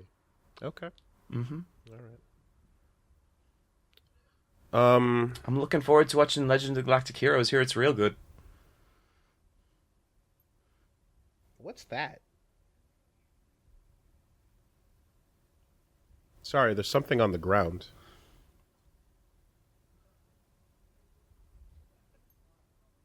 It might be your combo. Let's see what shape it's in. No. Your combo appears to be broken! Combo breaker! How? Oh, you don't think that I am anticipating the possibilities of the angles?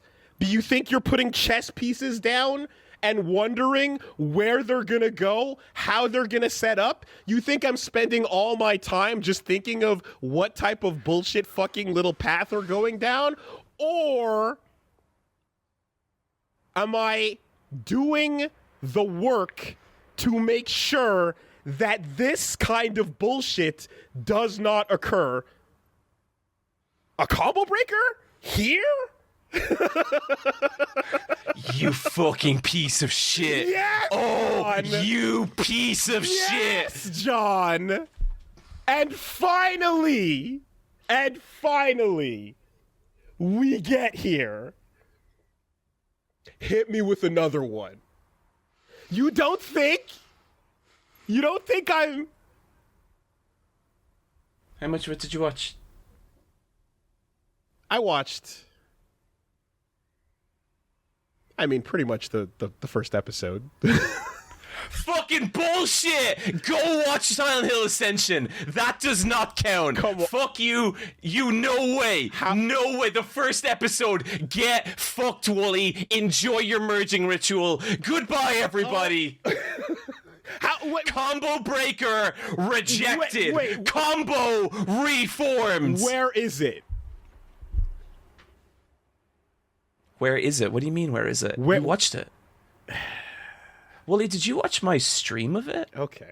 Because as we've covered before, Let's Plays don't count. You got to experience it yourself, buddy. Combo Resurrection. See you all next time. Versus Wolf! You said How experience dare the you media. fucking try and I defile experienced the media. sanctity of a combo breaker? The That doesn't count. was It doesn't fucking experiencing count, the Woolie. media when That's I it. did. No, we're not. That you have to watch it.